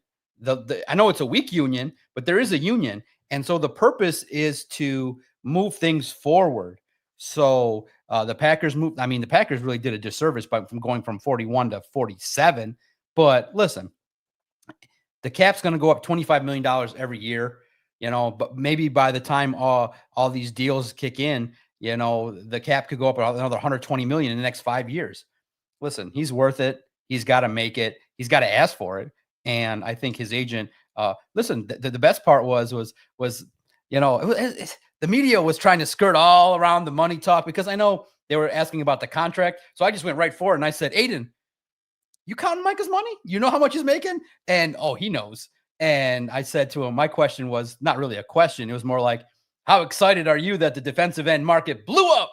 And aren't you knowing what Micah's making? And he's like, yeah, it's an exciting time for defensive ends. Listen, I never would have thought that you would say, hey, if you're a young person and want to get into football, if you got the right size and speed, be a defensive end. But wow, did the market explode. He's got to make it. And look, for those that are fearful and come at me and say, no way he's worth it, or he's going to ruin the Lions, Brad Holmes will get creative and finagle the numbers to, 8-9 void years and figure out how to extend it out over the course of 5-6 years. Let Brad Holmes worry about it. Let's say, if they were finalizing a deal at this moment, I would go 4 or 5 years. Let's say 5 years. Let's say 4 years, $200 million, 145 guaranteed, and make the man happy and set the number at 50. It's a good number, good, clean number. And you can finagle all the cap ramifications for the next 5-6 years. But tell me he's not worth it. He's going to get 15 sacks or more, probably for the next 6 years. Barring anything, are you guys scared of the injury? I could see that. Are you scared that his play is going to diminish? Are you scared that Brad didn't support him enough so that he can shine? Man, I just think that the money's coming. I'm going to be interviewing a $50 million man coming soon. And listen, Goff kind of has that aura of a guy that makes that much money, but he's so low key. Kind of Aiden's the same way. But man, can you imagine? You walk up there and there's a guy that makes $50 million a year, and I think he's going to be worth every single penny. He can be the quarterback of the defense for many years to come. I do want to ask you too, Doc, here, which, hey, that's a lot of money, by the way. $50 million for an edge rusher is just, I never thought in our world, Doc, that we would ever see a non-quarterback make over 40. So it's already insane. And the fact that there's a chance he can make 50 is crazy. Something else, though, I wanted to get from you. Obviously, season starts tomorrow when it comes to just NFL season in general. But the NFC North, I want to kind of get your prediction on how this thing's going to play out. Jeff and I had a debate yesterday, and we gave our predictions for the NFC North. I think I had the Lions, Packers, Vikings. I had the Packers and Vikings both 10 wins, and then the Bears at 8 wins. Jeff had it a little different. He had the Lions, Packers, Bears, and then the Vikings with 8 wins. Felt disrespectful a little bit. How do you see this NFC North playing out? Because you do have, essentially, you have 3 teams with the Packers, Lions, and Vikings, who are essentially playoff teams that we've seen, produce in the last few seasons. And then the Bears, obviously, with Ben Johnson and this new regime in there. How do you see, and what's your prediction on how this whole thing plays out? Yeah, the division's the toughest in the National Football League. It's going to be a grind to get through it. Yeah, look, you got to give credit to Ben Johnson. Look, he's an offensive mind. I think he instantly gives the Bears some credibility. They don't have enough talent across the board, I think, to consistently get to consistently win games, but I see them, in the 7 to 9 win range, doing significantly better than they were last year. Look, the Packers are going to be the team now. They clearly have got the shot of adrenaline needed. The organization basically said it's go time. When you make a move like that, you tell your players, let's go. It's time. We got confidence. We feel like we have enough pieces across the board. When you have a defense of that caliber and you add Micah Parsons, I feel like it's the Lions and the Packers. And then, I'm not as high on the Vikings. They got a quarterback that clearly has talent, but doesn't come from the most prolific passing offense out there. But they clearly see some things in him, and I do think he's going to develop in time to be productive. But year one, basically year two now, but with that injury that he suffered last year, how much productivity is McCarthy going to have? I want to, take a wait and see approach. So I like it to go power rank it: Lions, Packers, Bears, Vikings. And at the end of the day, when all said and done, the Lions know all the ins and outs of the division to the point where I'm very, very comfortable that the Lions will be the three-time defending NFC North champions. And hopefully all roads lead through Detroit in the playoffs. That would be something to see one more time. Yeah, did you see that? Apparently Ben Johnson tried to hire Johnny Morton, Doc. Tried to pull him away, I guess. So his services. That was a great start to my week. Let me just say, for some reason, y'all like reading about Ben Johnson. And hey, when I saw that, when that came about, and I forget now, I've read through so much stuff. Where did that come out from that he got the call? I forget, from a podcast, or I forget where that news came from. But when that came out, I was like, yes, let's kick off September strong. That was simply amazing to read. And for those, listen, I am hearing that Connor Stallions is on retainer for JJ McCarthy to feel like his comfy blanket. If he gets a little nervous, he can get some of the calls for the Lions. But listen, I am also one of JJ's comfy blankets. And I'll tell him this. The Lions are coming to blitz your ass, and they're going to put you in the dirt. So get ready for it. And here's the signal. When Alex Anzalone goes like this, you're in big trouble. So run for your life, pal. Yeah, I mean this. Well, let me ask you. All right, we had this conversation about Marcus Davenport, and what are you expecting out of Marcus on Sunday, Doc? What do you need? What do you want to see out of Marcus Davenport? Because it's more about staying healthy. I understand that, but I guess we don't really talk enough football with Marcus Davenport. What do you want to see out of him for game one? Obviously staying healthy, but what are some expectations from you? My expectation is, we joked, and listen. Make it out of there alive. Is that one of them? Yeah, probably. This is funny. We joke. Listen, we're not being disrespectful in any way, but me and my cousin Adam, we did a podcast earlier today, Doc and Jock. We're celebrating our 13th year now of every single Thursday. And we said, all right, how many snaps is how many snaps is Marcus Davenport going to last before something happens? And Adam just boldly says, 2, 3. He's going to third play of the game. Oh my God. Marcus is going to be departing. And I'm like, that was funny. Very funny to talk about. But look, I said, no, we are going to have this tracker go up, and he's going to be involved in 5-6 games before any situation happens where he needs time off or anything like that. For Anakin, no, it's a different Adam. His name is Adam Strozinski. He is my wife's cousin, and we started the podcast, two guys that talk trash to each other. He's a Michigan guy. I'm the state guy. We love sports, and we've grown a podcast together for 13 years, and it's been the joy of my life. That's the Detroit Sports Podcast, is Doc and Jock.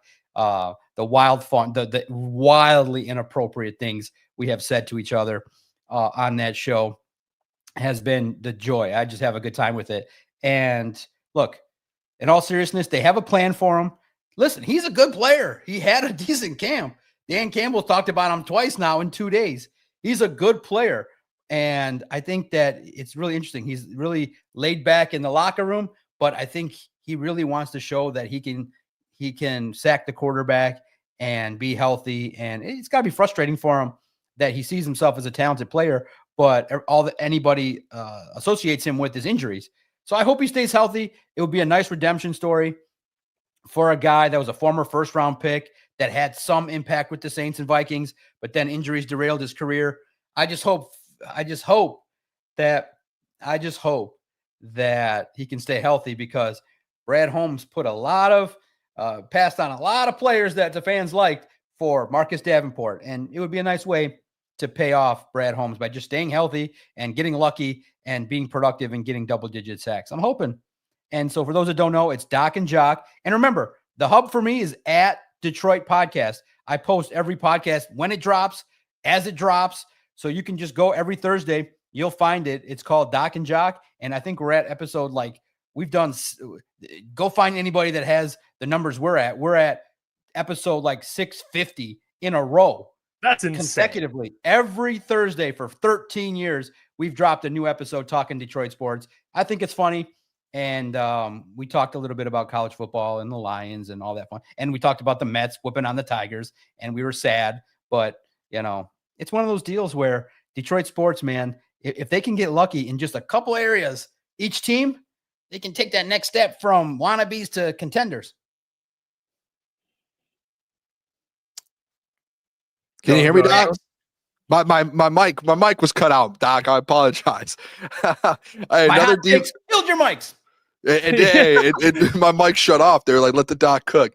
No, I do want to ask though. Ty Leak, another player on the defensive line, Ty Leak Williams. How do you think he looks on Saturday or on Sunday? Because we haven't really. I've said it a couple times. I think with Ty Leak is we've heard a lot about Tate and we've heard a lot about Isaac Tesla. Ty Leak's been someone where he's just been doing his job and no one's really you've had that conversation a lot about Ty Leak. Do you expect to see him get kind of maybe even a start on Sunday and end up actually producing at a high level for this Lions defense? Ty Leak is going to start. Absolutely. He's going to be in the middle. He's going to stuff the run. And he's being talked about as being a sneaky good pass rusher. Ray Agnew, I thought he did well in his talk with every year. Brad Holmes gives the dignity and respect to Ray Agnew and brings him to the preseason talk there. And I thought that, Brad was a little bit low energy in his talk, but I felt like Ray Agnew picked it up and gave a real good reason why this team is a Super Bowl contender. When I asked Brad, he kind of gave the safe answer, but Ray picked him up. And it was like a big brother thing. It was really cool because I feel like Ray said, oh, that's not a good answer. So Ray picked him up and gave a great answer. And Ray said that he had a great answer in talking about Ty Leak. He said, listen, he's sneaky talented and he's somebody that can get after the quarterback as he develops. So, a lot of people aren't talking about what he can do as a pass rusher. So I want to see that develop. But first and foremost, mission number one, DJ Reader, Ty Leak Williams, stop Jacobs. You stop Jacobs, you make Jordan Love one-dimensional, the interceptions will rise and the Lions will have an advantage. So I'm excited for Ty Leak and what he can bring to the table, but he's got to do it over the course of 4 quarters. 4 quarters, not just one. You got to be consistent and bring it the whole game. All right, Doc, before we kind of transition, I do want to ask you your score prediction for Sunday. Let me hear it. What do you think happens on Sunday, Doc? Yeah, get excited, everybody. Last year, it was a great year. If you remember, this is now my second full year being interviewed weekly, and last year I went 15-3. I basically picked the Lions to win every single week, so it made it for some quality entertainment, I believed. But we're going to not change the formula right now. The Lions go to Lambeau, see you blue, set the stage. Everybody's going to talk about Dan Campbell. I wish the game was at 1. I can't wait till 4:25. But listen, I'm excited. I'm hyped up. This Lions football team understands the mission. It's a program now. It's a plug and play. Join the program, win football games. Win. This football team goes there and they run the ball down the Packers' throats. Just have a laugh and picture Dan Campbell and LaFleur, the mismatch there. He's a tiny coach with a big ego that doesn't stack up to the Lions coach. And for whatever reason, they think that they are in the class of the Lions. They're not. The Lions have an offense that has continuity, that has Jared Goff, that understands the whole system. They're going to run the ball. Like I said, I just feel like the Packers have good players, but the Lions are starting to have players that can be elite. Give the ball to Gibbs and give it to Gibbs some more, wear him down, and then you throw a little slice of David Montgomery. I feel like J-Mo's going to get a touchdown. I feel like this game is going to be the trifecta. It's going to be Amon-Ra moving the chains, J-Mo touchdown, Laporta touchdown, Gibbs touchdown, and they win 27-20 in a game that they control pretty easily. and the Packers fans get a dose of reality. Because guess what? The Lions are the kings of the North, and they're the football team that's been built to win and win right now. And not only have they been built to win, they know how to win. They have the right mentality, and they're coming to hurt people. I feel like Kelvin Shepard is going to unleash even more violence than Aaron Glenn. Get ready.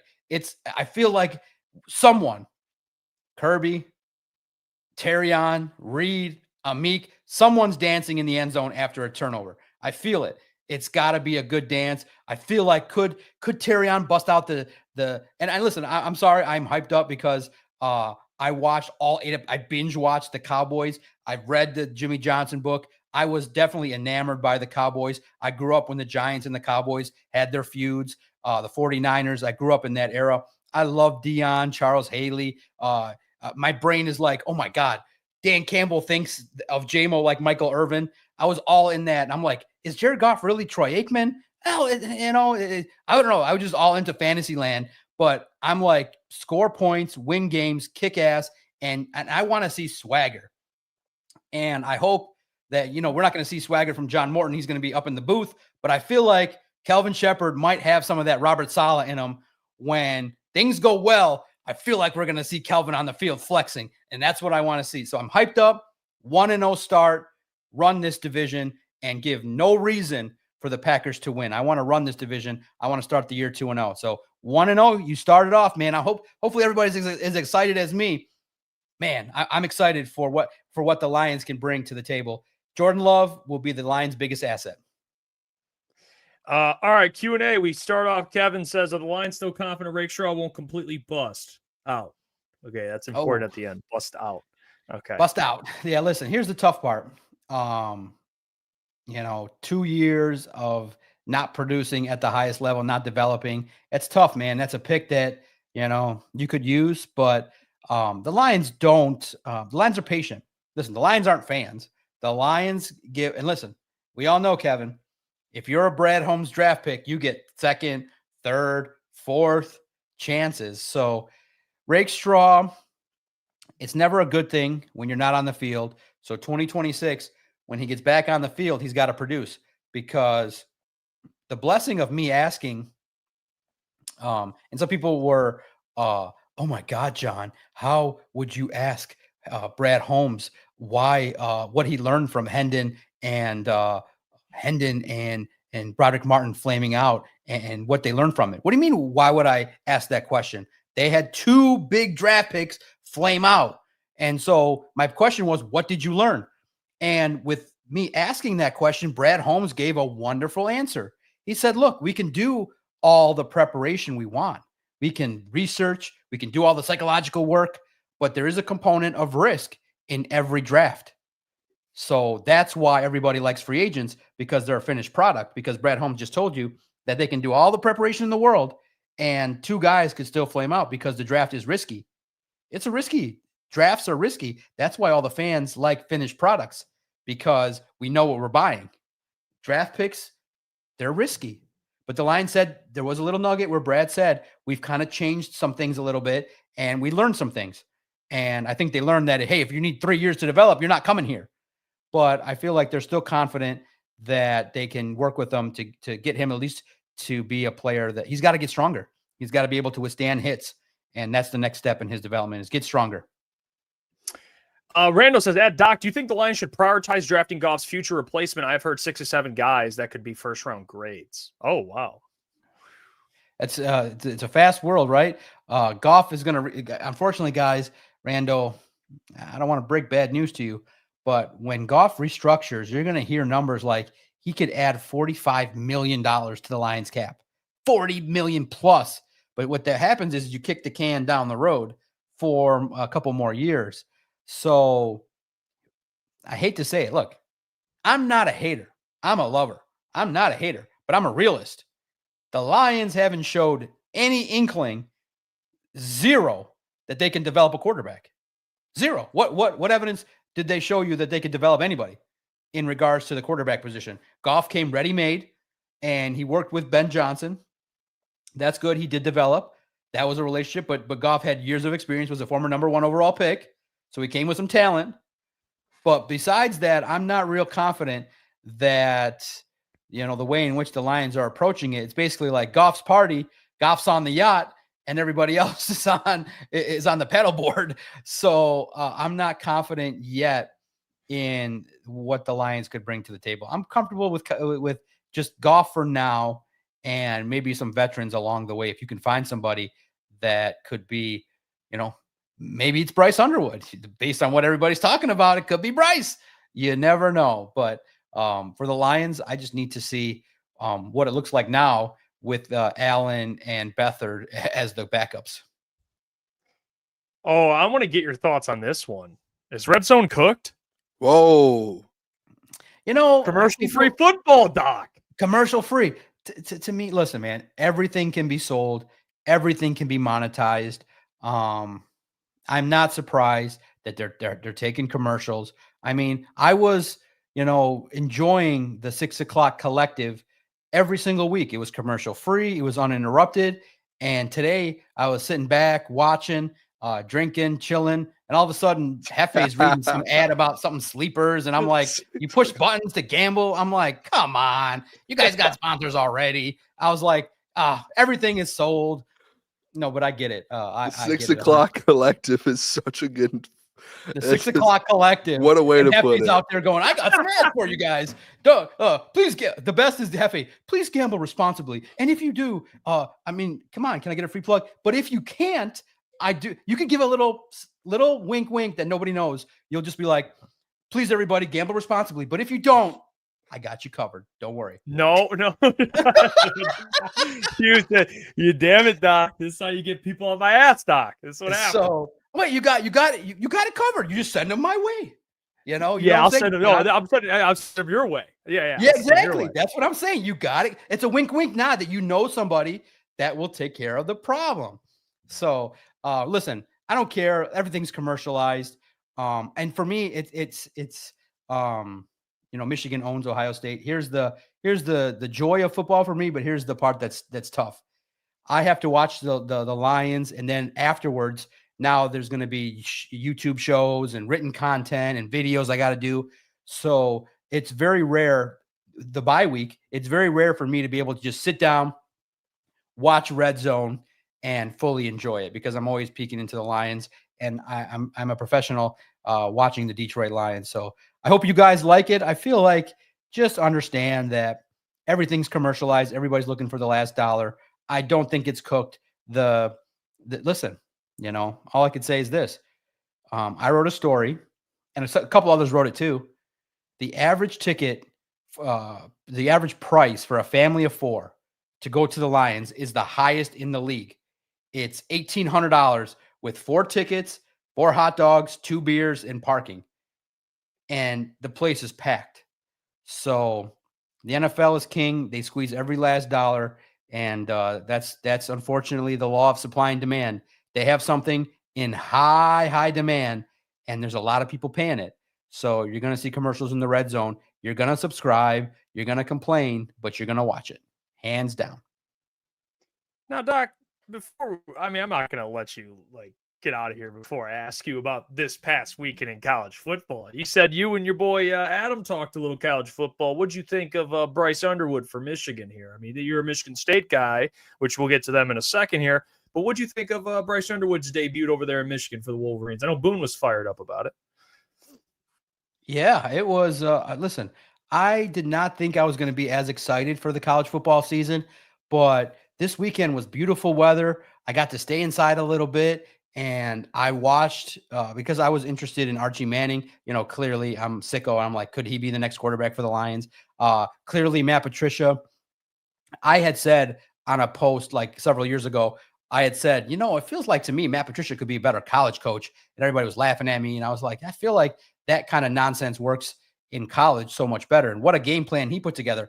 I was liking it. LSU Clemson, I enjoyed the state game. I enjoyed the Michigan game. I was into it. I thought that Bryce Underwood looked like a guy that had played college football before. It was awesome.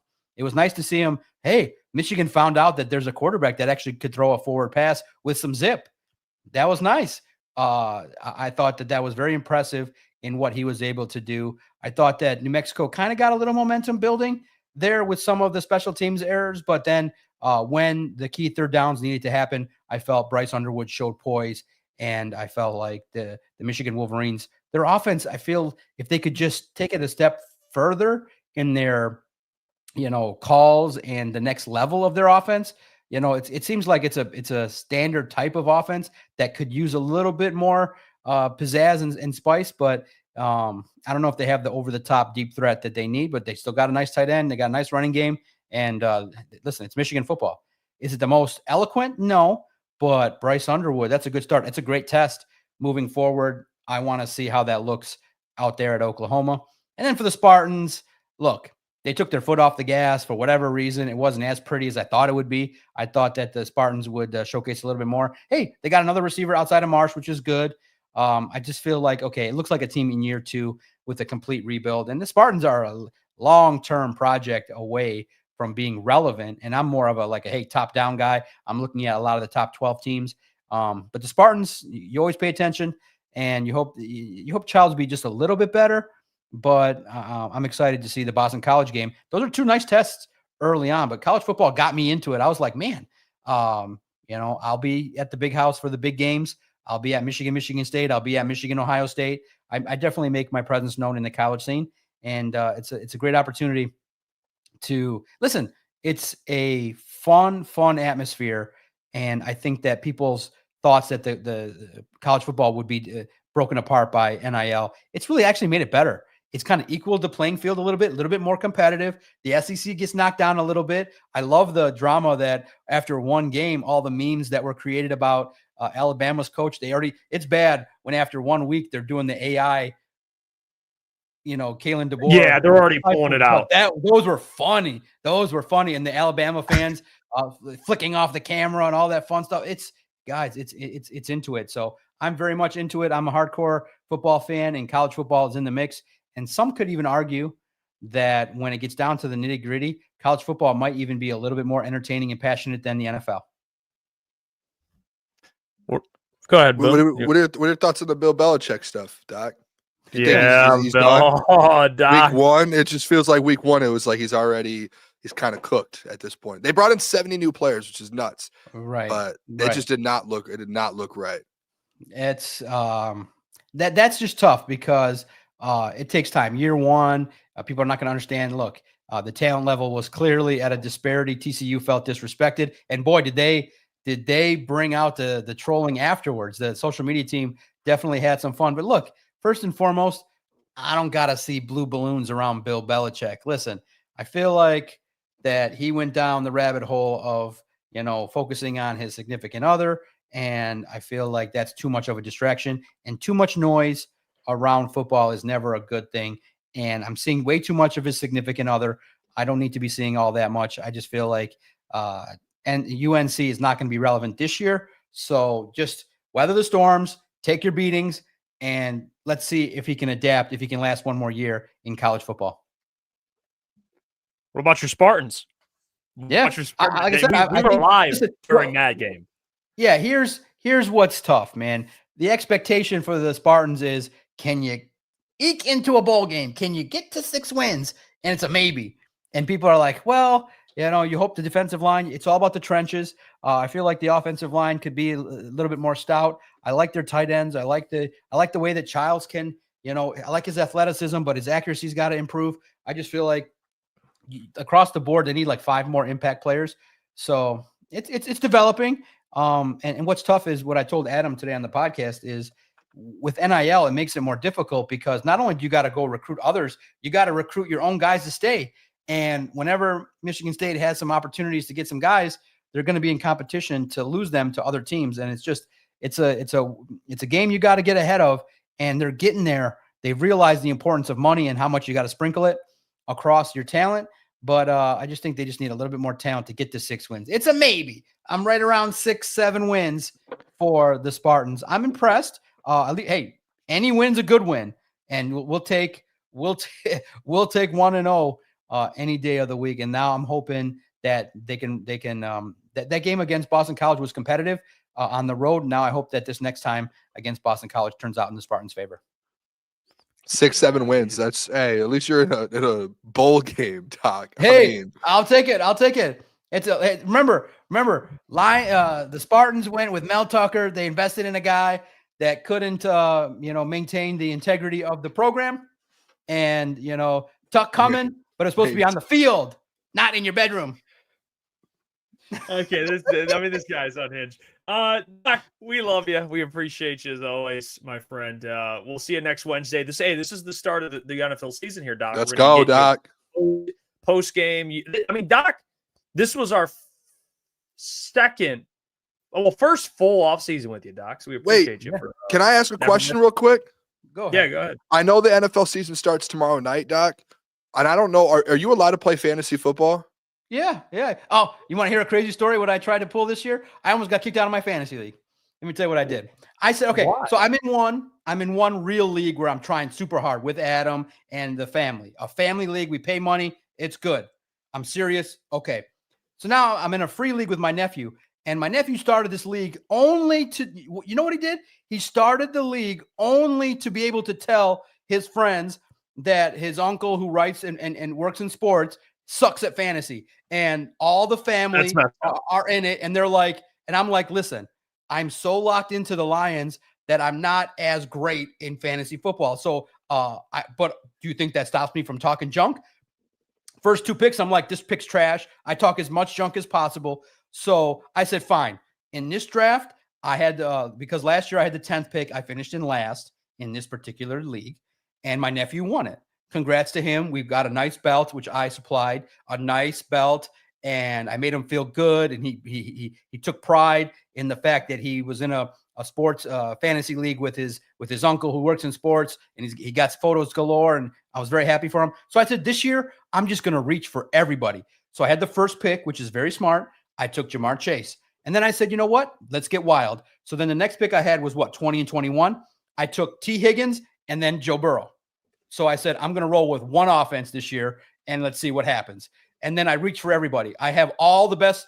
My running backs are terrible. I reached for JMO like in the 6th round. I reached for Tesla in the 9th round. I have all the receivers that you would want in the league, but no running backs. I took Kenneth Walker and the rookie out of Denver as my running backs, but I got all the receivers you can want. And I'm like, okay, boom or bust. So I'm going to reach. That's all in that league. It's boom or bust for me. And I think I'm going to have the most fun in that league. And that whole league was like, this is the craziest, dumbest draft I have ever seen. I got a D from Yahoo for that draft. And it basically said all your picks were terrible. And I feel it, though. I feel like that draft is going to set up where if Joe Burrow at 48 touchdowns, if he throws some to Jamar Chase and T. Higgins, I'm in a great position. And I play my nephew. So I'll report, because I already talked junk to him. I said, I'm going to kick your ass, and I'm going to, laugh at you when you lose to me after all that trash talking you did. And boy, there's a little me coming up, and he's 15 years old, but my God, he's texting my wife fantasy trades during school. Nephew, I know you did that. Oh, so he's really committed. He's into it. He's trying to text my wife for trades. He's like, I needed a kicker. He's trying to trade, and we're like, aren't you supposed to be in school? He's like, I got my phone. And he's trying to trade a defense for a kicker. And I'm like, oh, hell no. But that makes it fun, man. It's absolutely beautiful when, if you're in a fantasy league and you're not talking trash, you're not doing it right. Oh my God. The things that people are saying to me is unbelievable. It's unbelievable. The nasty things that my nephew will say to me about how bad my fantasy team was. It was bad. And 4-13 last year. That's a tough one. Yeah. I mean, it's tough, Doc. I was going to say, Doc, we have less than 24 hours until the season starts. With our crunch time crew, we don't have a league yet, which I'm going to try in the next 24 hours to get the fellas. If you would like to join the draft, we could probably do one tomorrow, super quick. If you want in, because we obviously have the 5 guys here at crunch time. I already have a couple others that we can add in and just knock it out. But I feel like the crunch time crew, we have to have a league together. There's no reason to do sports talk. I'm in. If you can handle dumb trash talk where you're like, this guy's don't like care about 3 that, and 10, and he's still talking trash, then that's it. As long as you're bought in all year, you're locked in and everything. I'm bought in. Let's go. We can have fun with it. And I just can't wait to whip you in fantasy and tell everybody, because if I do that, look out, because you think I got a big ego in just talking podcasts. If I win your fantasy league, So it's over. I'm going to wear a crown every episode. I Don't love let that. me win. my Don't God. let me No, win. I'll hey. say this. If you put me in your fantasy league, don't let me win it. Do not let the doc win it Well- because it's over. What are we going to call this league? What are we going to call this league? Well, it's just going to be the Crunch Time Sports League. That's Crunch all. Time Sports League. And it's going to be our crew, you, Yep. and I'm going to get a couple other people. I'm sure you Let's know do who it. they Let's are. do it. You'll Through know who they ESPN, are. how's the draft going to roll? Auto draft? ESPN. ESPN? Okay, I've done them. I'm all in, baby. No Put me in. auto draft, Doc. You have to draft yourself. Okay, I'll be there. I'll be there tomorrow. I'll let you know sometime tonight or tomorrow morning. I'll shoot you a text. Are you back in Allen Park tomorrow morning? Yep, we're back at Allen Park What tomorrow. times is that? Just so I know we can do it at a different time. It starts 60 minutes after 9, and it's going to go until about 3:30, I would say. I love how the talk won't say 10 o'clock. Okay, so 10 o'clock, 10 to 3. All right, so maybe we'll do like a 5 o'clock draft, and we'll make it to where everyone can participate. Which is funny is that because my league last year with Adam, it was during the Lions preseason game, so I had the first 3 picks set, and then I auto drafted the rest, and I was within 1 transaction away from winning the whole league. I was 1 move away. I had a 14-3 year, great year with JMO, and I had Ladd McConkey. I made a great draft, and one tight end failed me in the first round, and I lost. But then, of course, naturally speaking, the next 2 weeks I would have had over 200 points each week with everybody blown up. But I ended up 3rd, 4th, whatever. So I was so sad. I was that close. One move away from my first win in the big time family league, man. One. You know how much that stings? 1 move away. One move. It always goes. I was first seed, and I lost in the first round. If I would have made 1 tight end transaction out of there in the bench, I would have won.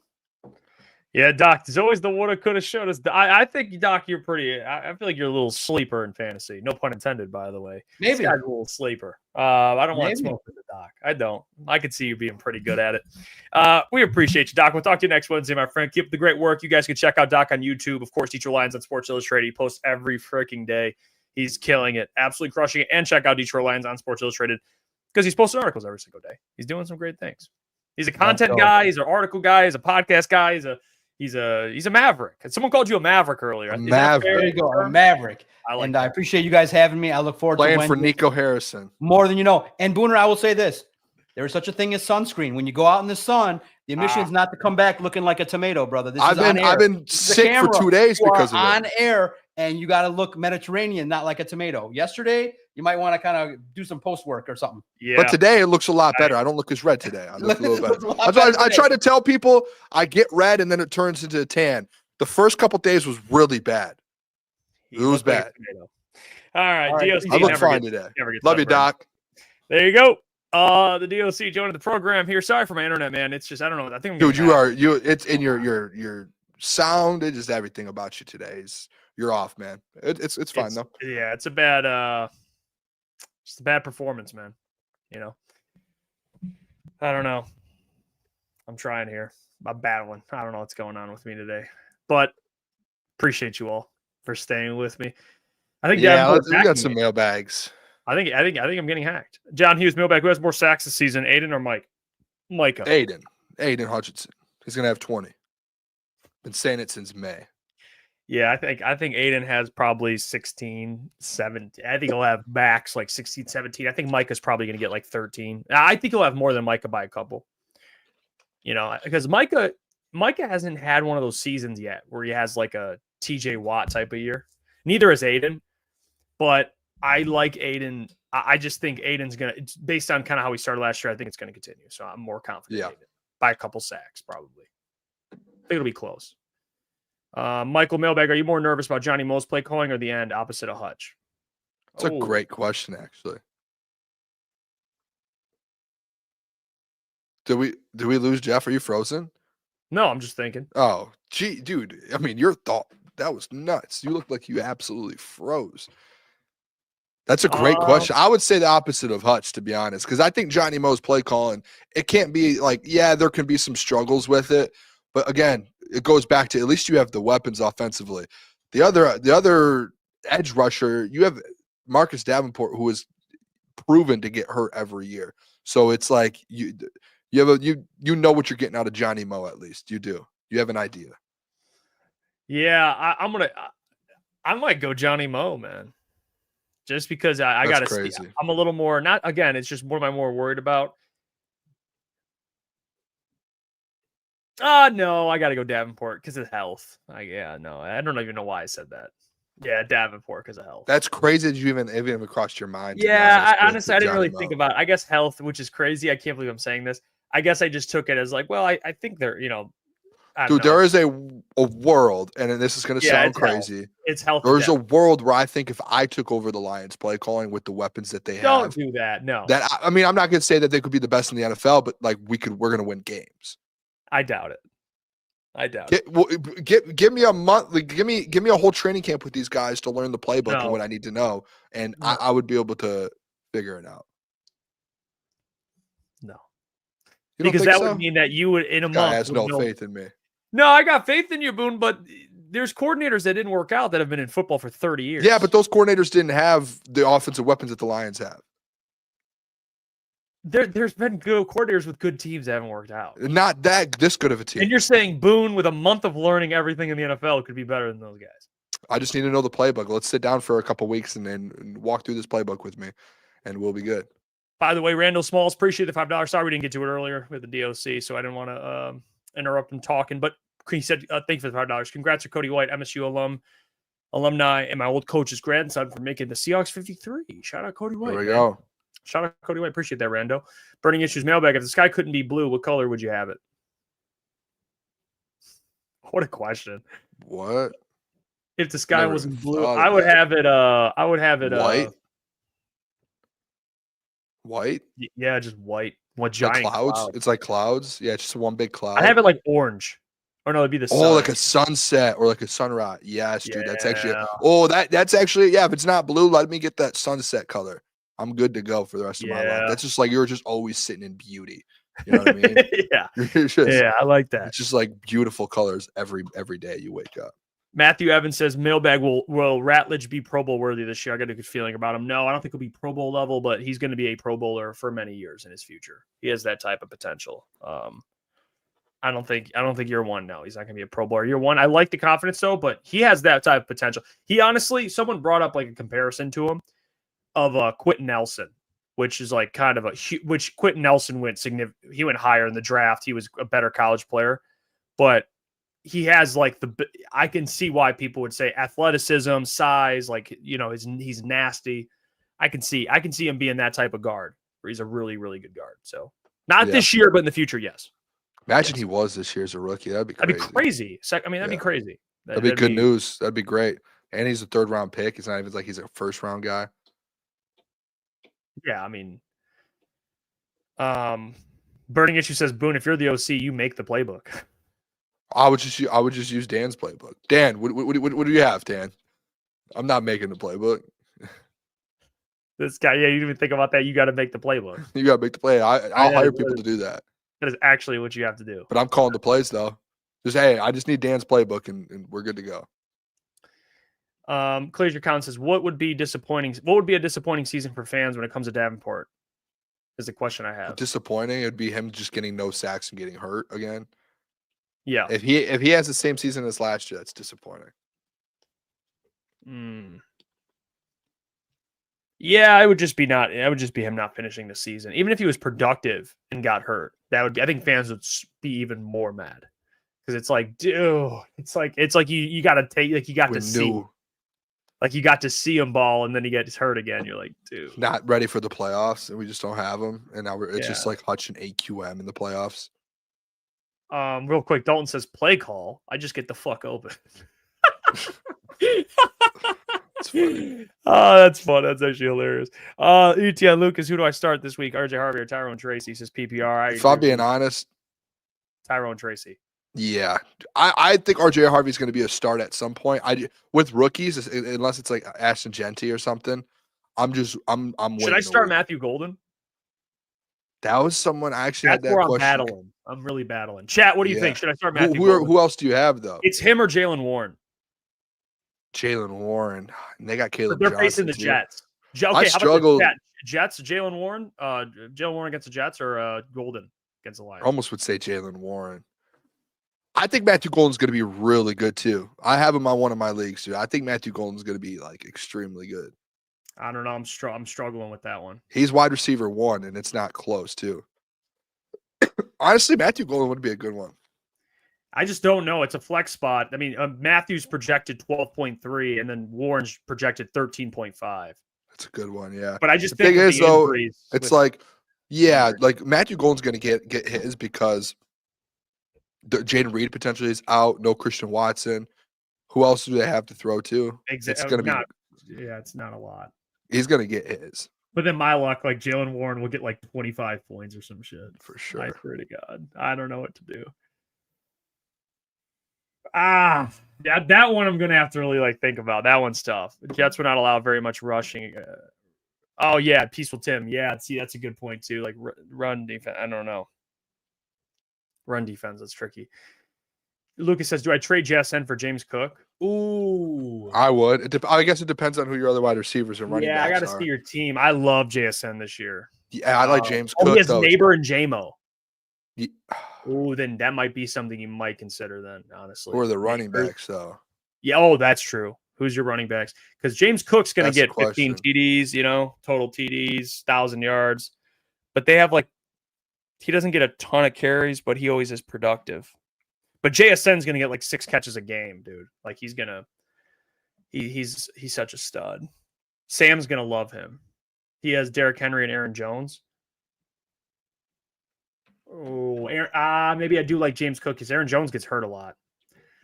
That's tricky, man, to have Aaron Jones. It's tough.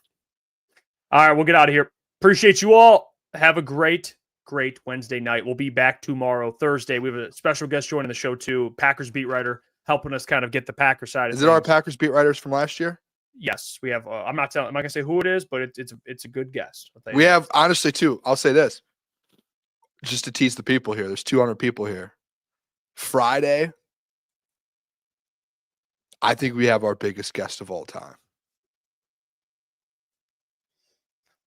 I think we have the biggest guest we've ever had on Friday of all Crunch Time Sports history. Yeah. All time. Like it's like boom.